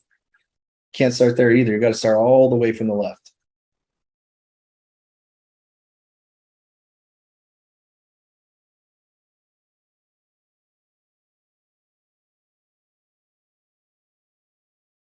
Remember, everybody, we want it to look like we're selling within a main range. We want to identify why this is an inducement. If you're drawing everything all in between, guess what? Like this, that's not telling you anything. You want to make it look what is we're going to buy below. So really, I mean, we had some people identify, your structure to make it look like this, right, to sell below, you can't do this, right? Because notice this isn't telling you anything. This is literally not telling you anything about except other inducement. What you need to do is, all right, well, I have a high, I have a low, I have a lower high, I have a lower low. Again, main structure, because guess what? Within here, yes, then you're going to have all this, crap which again, more inducement comes into. But just wanted to get you guys to understand that I'm viewing this main bearish leg as the internal continuation for the inducement for then us to sell or for us to buy afterwards. Liquidity in order for us to go higher. Well, if we look to the left, do we see any order block right here? Well, we do have an order block, and where is it? This has been mitigated. This has been mitigated. This is the only one now that is left unmitigated. We do, of course, have an order block here, but why is that not right? Well, because we have an imbalance just below it. So this is going to be the order block that we're going to be paying attention to. So our refinement is going to come from this order block right here. And again, it always takes out some form of liquidity. It has a minor imbalance after, and that's where it needs to come back and fill. So now this is acting as the gas or the money that is going to be collected in order for us to go to the new direction or to target, new sell, right? To target new stop orders, new instant on the contrary. So when we're in our long position, we can go ahead and just put our long position here. And this is a very tight stop loss. As you'll begin to understand, our stop losses are really no more than 3 pips. And mind you, we're not doing our refinements right now. We're getting the concepts down. So where now do we target? Well, we look to target other areas of inducements or other areas of liquidity. So when we're looking over here, do we see any type of liquidity? Yeah, right. We see some form of relative equal highs. So we should be targeting at least, right, this high up here. And that becomes a 1 to 25 pretty quick. And let's just go ahead and see what ends up happening. All right, so price just immediately tapped right into our entry after collecting these stops, mitigated that order block, and it should just absolutely flip. And all in the meanwhile, everybody, you're going to be able to tell the different types of liquidity here. If you have this, guess what? That means what order blocks aren't going to work. It means this one won't work. Why? Because you also have over here another key zone, right? Over here, you have you have equal highs, also another key zone. That means none of this is going to work. You then have a trend line, which tells you, what about trend lines? Well, we know that first point on the trend line at least needs to be taken out. So it should at least come up to here and so on and so forth. I mean, it's always going to be, the same. Always, always, always. It's always going to be the same as the meaning on, how price Slide to the races, because this is where all the next area of liquidity is lying. So as you can see now, what price is doing is, of course, it's retracing just to come mitigate another order block so it can then absolutely take off. So this now has become a very quick 1 to 25 RR. And of course, we know price always has to have pullbacks on between, and you're going to come to the point where you know exactly where it's going to pull back, how far it's going to go, how it's going to get there. And this comes with being an exceptional mastermind, having that skill set. And as soon as you notice, price immediately liquidates it. That's 110 pip return. We have a 1 to 25 RR and phenomenal trade. But now let's go ahead and look for sells, right? So when we're in this scenario, let's talk about what we currently see going on here. Well, we look to sell above higher highs, right? Or we look to sell above highs. So that tells us, just based off of this scenario, that we see, of course, one high over here, but we also see an internal high, right here, because this is that last high that made the new low. So they tell us right now, what we know is, because we look to sell above highs, price is going to be looking like this, right? We look to sell above a high into some form of order block to the left, and then price to go lower. Well, do we see anything above this high right here? Do we see an order block? Well, there was one, but it was already mitigated. Where's the next order block? We do see an order block, right? There's an order block that is right here. So when we see this order block, this actually is going to become our entry. There's gas lying for our order block. That's going to induce buyers to come into the marketplace. And then that's when we're going to be looking to sell. So if we go ahead and again place our nifty tool, when we come to this area, now again, this is a much larger stop loss. We can refine it, but it's about the concept right now. Where are we going to target? Do we see any form of target that we would look for? Of course, we see some equal lows right here, right? So this is going to become an immediate target. And again, the RR, it's phenomenal pips, but the RR isn't great. We can refine this more so in the future. But now this is going to become at least a minimum target. But what we can expect is ideally, we're going to be targeting even new lows, right? Our TP1, our TP2, and then price will inevitably continue to go lower and lower and lower as we continue to take more liquidity and we build more liquidity for it to target in the future. So with that being said, now price should just absolutely sell off. And we're just going to look for price to do its thing, trust it because we know the purpose, we know the intention. And when you understand what's going to happen everywhere, all the time, this is where you really start to develop that mastermind mentality, that mastermind approach. So again, order flow, order block, order block, order block, and then we'll of course get that release. And notice how it did exactly as the operations, exactly as we said it would, to the minimum. And All right, and that is this approach, everybody. All right. So let's see here. Got a few more, and then we are good to go. So let's just practice some of these examples. So I can get them to load up here on the screen. All right, everyone. So based on this, right, what you want to do is mark out the inducements. Where are the pending highs and lows that need to be broken? So go ahead and identify the highs you would want to sell above and the lows you would want to buy below structurally. So just go ahead and take your best bet where you want to sell above, buy below. And don't wait for other people to go. Just do your best and let's see what you guys can come up with.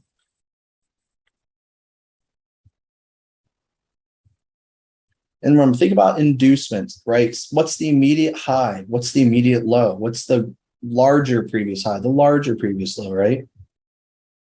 Again, structure tells you everything. All right, so let's see. Great. All right, everyone saw it drawn on your screens. So let's see here, right? Inducement wise, right? Let's think about structure. We see that we have our main structure. We have a low, high, higher low, higher high. Boom. And then guess what? We had a shift from a high. It's now a new low. So based off of this range, where are the buy stops and the sell stops? Where are the pending structural breaks that price is going to come to based on the current range?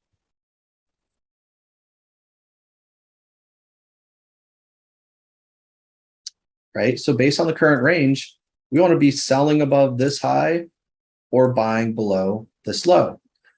But when it comes to a type 2, right, if we have a new range, which is right here, now what do we want to focus on, right? What does a type 2 inducement look like? It's some form of high that forms internally for then it to come to attack the main range. So rather than getting gas from above the range like it does in type 1, the type 2 inducements will maintain the current trading range from the lower high to lower low, and it's going to build gas internally. Again, a lot at that, right? A lot of gas internally. And it's just going to cause price to take it out to go lower. So there you have it. There you have your you have your main range. And then of course, within your main range, you're always going to have your internal range as well. Again, right here, if we had to draw the internal range, what does this look like? Well, you have internal BOS, internal high, internal low, internal lower high, internal lower low. Where is this broken? Broken over here. So now you have this low, and then you have, right, a new high. So now we know based off of this, we're taking out a high, and these are the last two liquidity points. Selling above this high, buying below this low, or selling above this high and buying below this low. So when you can understand inducement, it's actually going to create the pathway. It's telling you where liquidity is. We know where it's been. Now we want to figure out where it is.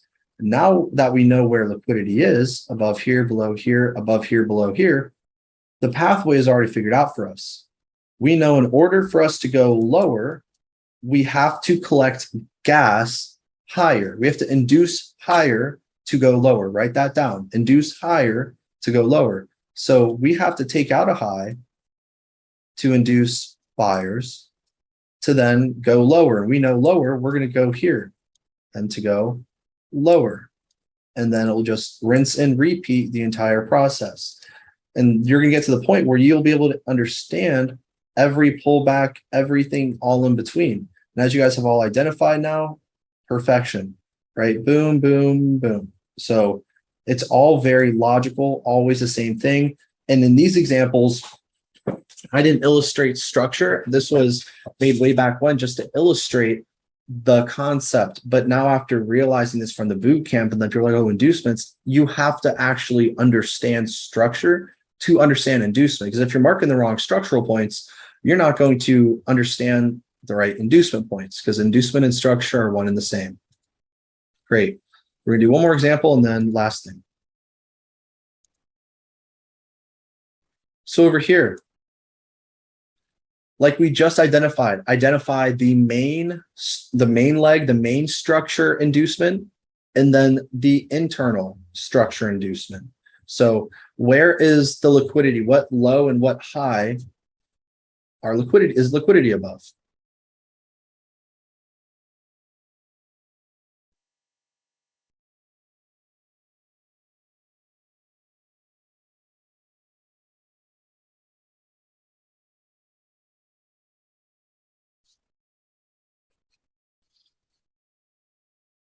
All right, so let's see what you guys said.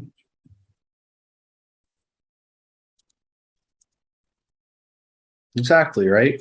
We know that the liquidity is below. We have high, low, lower high, lower low. If this is a type 2, this is a type 2. What does this say about our main trend?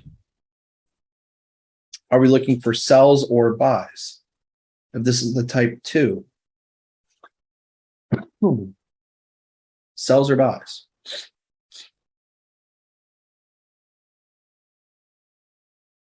Boom, right? Because we know the main trend is here. So we know that we have liquidity above this high, below this low.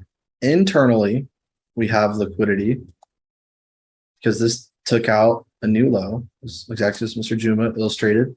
Now we have liquidity lying above here and below here. So now what's left to do is where's the order block? All right, and exactly as boom, that's it. You're taking out internal gas to then target your main high. And more so, we can know that price will come to here based on what?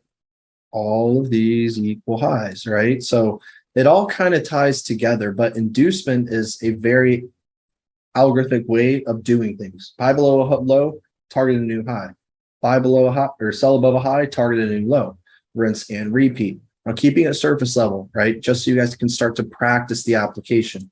But you need to know structure before anything else, right? So let's see here. All right, now let's do one more example. Last one. Ready? Everyone identify the last relevant structure points for inducement. So what high would we look to sell above and what low would we look to buy below from the main structure,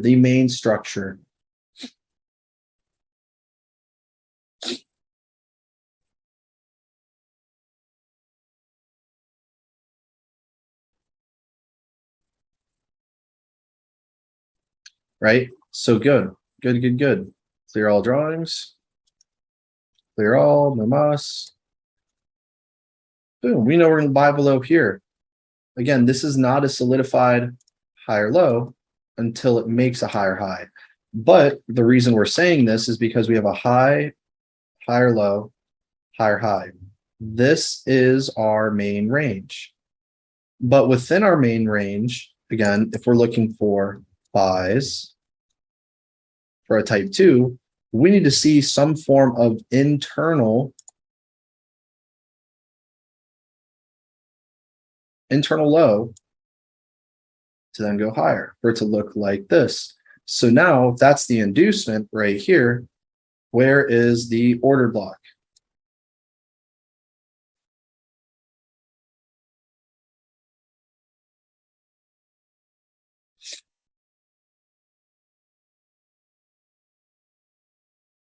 All right, and let's put it all together. Bingo, right? And then it tells you exactly what price is going to do. Then price takes out this low, right? Where's now our new liquidity? Above here, below here. So guess what? You can know with very high confidence it's going to come all the way back up to here.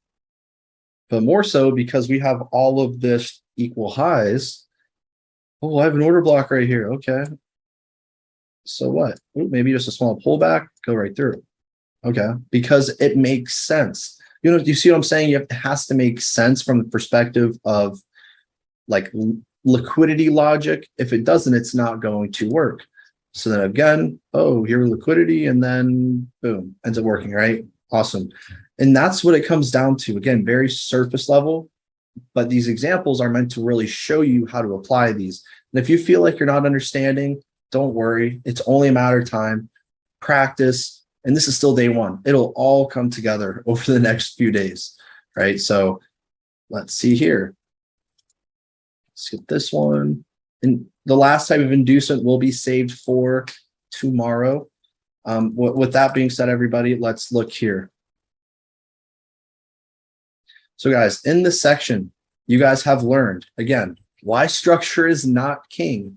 You learn why all these different types of traders are losing, because now you're starting to think from a structural break perspective rather than a structural bias. You're not thinking about, oh, here's my lower high, here's my lower low, here's my order block. You're not going to be thinking like that anymore. You're going to be thinking rather that you have, all right, I know that this will be valid only if I see we have some form of structure that needs to be broken into here, and then you're going to target another structural break. So you're trading structural break from structural break. And that's one of the hardest things at first to switch your mindset to think is structure break to structure break. But once you see these patterns, especially after this slide, that's the last thing of today. I'm going to tell you guys the best setups to only trade. Only trade these setups. And that's what I know everyone's waiting for. All right. So let's see. So the last block, structure, liquidity, inducement together for the highest probability setups. We're going to have a 5-minute break, and I'm going to go over 10 minutes with you guys here, and then we're done for today. So it's an A to Z plan right here on this next slide. So everyone, we're going to take a 5-minute break. Go ahead, get some water, go to the bathroom, come back, and then we're going to end off today. Right? So 5 minutes, 5.5 starting now. So at 2:15 EST, you guys are free to be.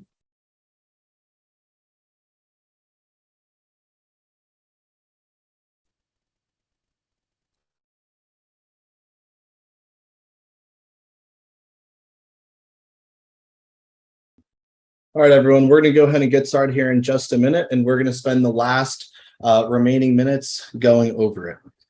All right. So go ahead, if you can hear my voice, head back to your seat, and we're going to finish off day one.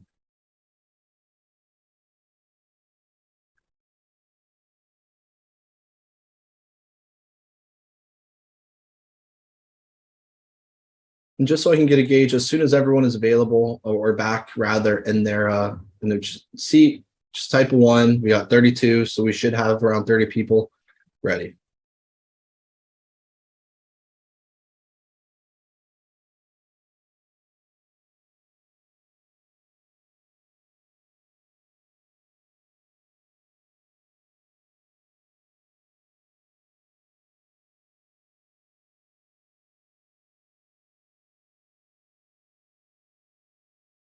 From previous boot.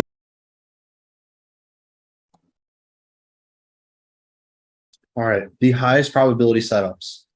If I had to encourage you guys to only trade the same way over and over and over, this would be the way I would encourage it. From previous boot camps, it was approached as in you can take anything everywhere. While you hypothetically can, right? And while you really could, that is not the point of trading. The point of trading is to make money. It is to do it in a consistent way. And the only reason I approached that you could trade anything anywhere is to let you know that there's virtually no limitations to the knowledge that you can exercise on a daily basis. But being consistent, that everyone aspires to be being consistent, you need to do the same things at the same times, at the same places, everything the same. That's the only way anyone will ever be consistent, regardless of the strategy at use. And that's where this boot camp is different from the other ones, because there's almost information overload and cutting out a lot of stuff and making sure you go through the course, you have the understanding, because how it was first posed is, wow, I might not know anything. And now this is like rocket science, in all honesty. Like it's a lot. So at the end of each day, or at the end of the respective sections, I'm only going to be teaching the best of the best, because that is what you guys want. If you guys want perfection, this is not it. If you guys want profitability and scalability to grow any sized account, to get funded, then start making those withdrawals, this is the way to do it. And the two things just from the day one that I would emphasize: only trade the same patterns, the same setups. Two of my favorites, again, extremes, always the same. So I want you guys to draw down these setups and copy them after me. Inducement type 1. Again, in an uptrend, it's going to look something like this, right? And then do an extreme with a type 1. What this is your structure that you're going to have right here, your high, higher, low, higher, high, higher, low. You're going to want to look to the, not the extreme, not right here, but a type 1. Remember, type 1, you buy below higher, low. You want to buy below this higher low and identify the order block just below it, right? Just below it. And you know what? Let me step back. One thing I forgot about here, right here.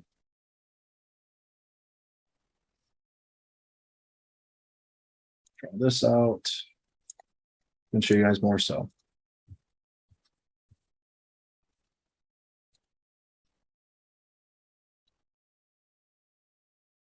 I wanted to draw this with you guys live so I could do this right here.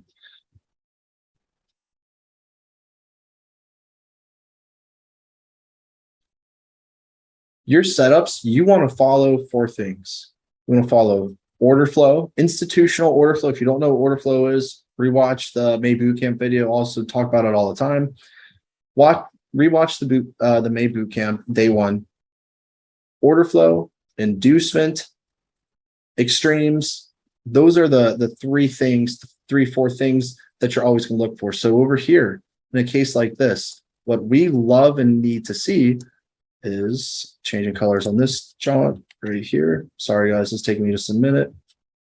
Try to make this as clean as I can for everyone.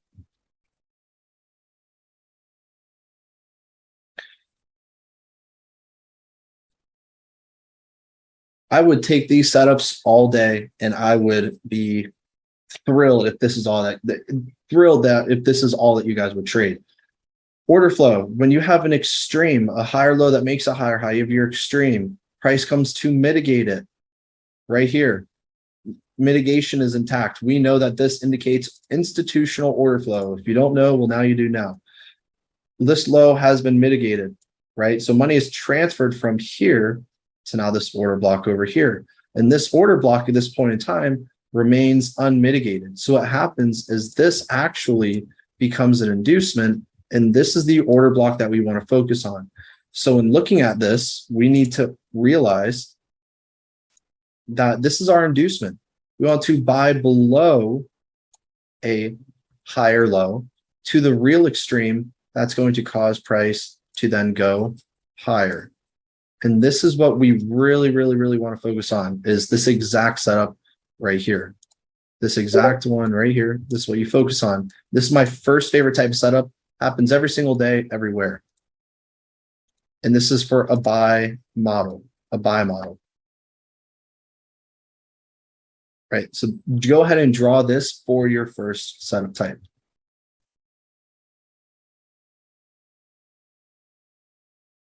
Constantinos, how do you know if structure is going to be respected or rejected? All tomorrow. Because you're like, well, shoot, now down to BOS, what do I do? Do I look for order blocks here or below? It's going to be one or the other. With that being said, this is my first favorite type of pattern is the extreme type 1. It's not this extreme, right? Yes, that's an extreme, but an extreme for a type 1 scenario requires the low where an extreme would be broken. It requires it to be broken, and the order block just below is that extreme. So everyone type 1 in the chat when you have this drawn down, and then it'd be great to save time if you guys want to inverse this drawing because it's the exact same in the opposite way. Perfect, right? So this is our type 1. Draws for the buys, just do the inverse for the sells, right? Awesome. Type 1. Now, it's my first favorite setup, and we'll look at that in a minute. Type 1. Type 2 is my next favorite, which, again, these are the 2 highest probability out of, 6, 7, I don't even know how many, right? This is my next favorite one, and this works the absolute and the best. Let's do the sell instance in this scenario. When you see price selling, you see something that looks like this.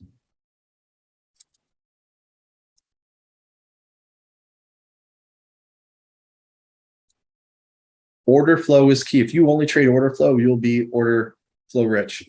That's all you got to do. So here, where is our bear structure? Well, we know where our bear structure is. We have low, lower high, lower low, lower high. So this is our current range, right? The difference between 1 and 2, remember, is 1 requires a range to be broken. Type 2 tells us that the range, in fact, will stay intact, right? So in this point, we know that this is our current range from this lower high to this lower low. Again, how do you know if it's going to break the range? Tomorrow. What do we look for here? Same thing that we just talked about. Order flow. You have a lower high, you have a lower low. Boom. This lower high that makes lower low comes back, your extreme is mitigated. Following the money, this order block, because it's been mitigated, it has transferred from here to now an order block within here. So in order for this order block to be valid, it's not technically valid at this point in time, because what validates order blocks is inducement. If you do not have inducement before your order blocks, it is not a valid order block because your order block is the liquidity. So that's what this looks like. So in a type 2 scenario, you'd be looking for something like this and like this. We look to sell above an internal type 2 price to come up to mitigate it. And this is our bingo entry. And then we expect price to sell all the way down. If you can only follow these, your win rate will be absolutely insane. Absolutely insane. And this is how I would emphasize anyone to trade. If you're listening to this, and if you do not choose to trade this way, okay. But just know this is the best way to trade. These setups that you're going to be learning. Now, as far as specifics, you'll be learning a ton more. This doesn't even scrape the surface. But this is how going forward, I would just focus on these. Just focus on these. So let me know when you are done with those 2, and we'll go on a couple examples and then end today.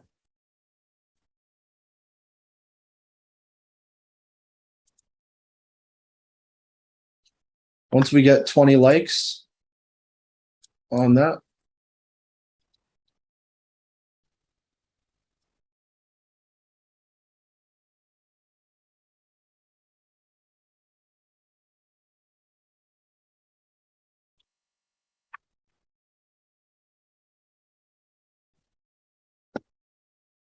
all right, we're about to check it out right now. So let me go over here. Replay. Damn, this thing is crashing on me. All right, so let's go investigate. Let's see what we have, right? So let's go over here, new share. Right. So let's go over here. Let's look at that type 2 scenario, right? So in here, what we're going to see is we have, from a structural perspective, always mark structure before inducements, because if you can't mark structure, you don't know inducement, right? So here, structurally, what I would say is I say, all right, over here, we have long-term. Yes, we know that we have some form of low, lower high, mega lower low.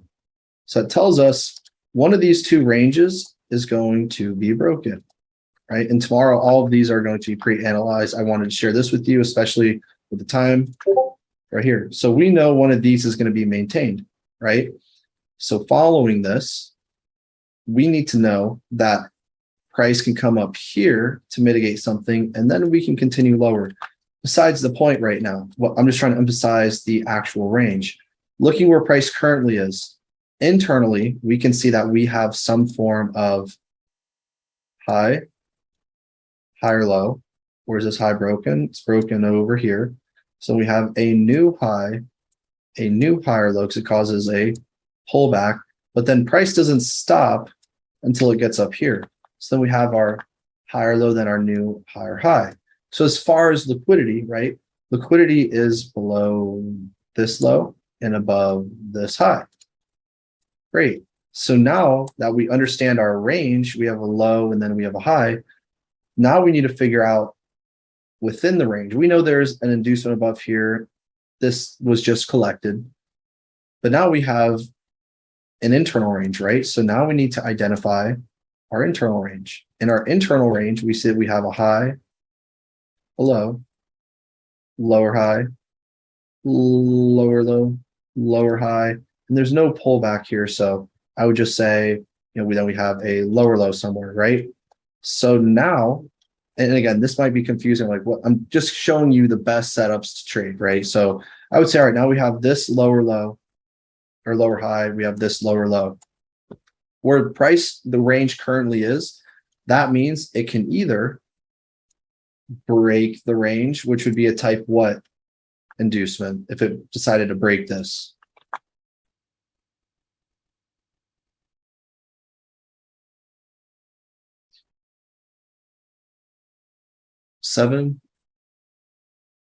One. This would be a type 1 inducement, everybody, right? This would be a type 1 because we are going to be selling above a lower high to go lower. But like we talked about, we have two scenarios. We can either sell above a lower high and we see the order block right above it, or what we can do is the opposite. We can actually say that the range is still currently valid like we have, and we just need to identify the order block, which is where? Isn't our order block right there, right? So this is a valid order block here within the range. Within our structural range, we have our order block right here.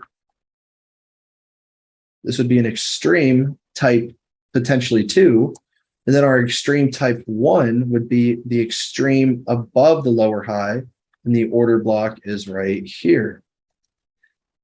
So now we only have 2 order blocks, right? Now what we need to see is for this order block here to be valid, we need to see some form of type 2 inducement to sell below. So let's go on, 1 hour. It doesn't even matter what time frame we go to visit. Based off of internal structure within this wave, again, there's multi-time frame. You guys will be able to master this. This is just a boot camp.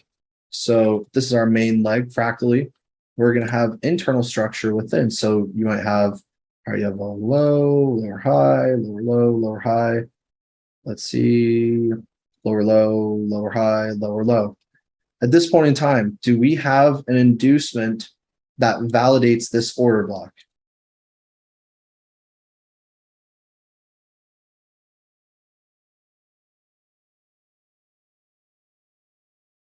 Type 1, right?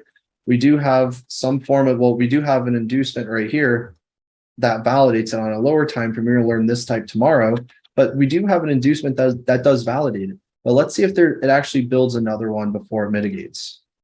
Oops, I just wanted to wait for that. Here. TradingView might be giving me issues today, y'all. I don't know if I might have this for tomorrow. All right. So now what you see is we have now a lower high, lower low. We then have a structural break. Now we have a low that makes a new high. So right here at this point in time, we have a type 2 inducement that we can be selling above. So this validates our 5-hour order block. Oh, here's an imbalance. Yes, but what you guys are going to learn is the only order block that needs to be mitigated is the highest time frame. And later on, you guys can also refer to the video Bootcamp. So this does verify our order block now, right? Because we have our main cells. Price will then come up here. All these internal traders are going to be, oh, now we have a higher low, higher high. It's going to mitigate, and then we can expect what to happen, right? The skyfall. And this would be that type 2 inducement, especially because it's this over here, mitigated. Order flow here, order flow, and then price will then establish more here. And we see it come all the way up and then drastically sell all the way off. But again, this is just at a glance, nothing in-depth breakdown right now because we're just going through conceptuals. So now we can do the same thing on the counter side. Let's go over here. Let's look right over here. This is actually a trade that I called a couple weeks ago. Over here. Sent this to the students. So much for hiding it. But here, right? Extreme play, extreme type 2 for the buys. We have a low. We have a high. We know that liquidity is going to be above this main high, right? This is a high, below this low. But also, based off what we just went through, we have internal liquidity as well. So where does that lie? Well, we have a low, a lower high. Is a low broken? No. So this is a type, at this moment, it's a type 2 because we are buying below a lower low. That's going to be broken. And where's our order block? Right here. That's our order block. Based off of that, we're going to collect this low gas, collect the low into our order block, and then price will then run away. And that's exactly what happened. For then price to come and mitigate, right? And that was actually like a 350 plus pip move just to here. Yeah. And that's what we call. But what I'm saying is if you only take extremes,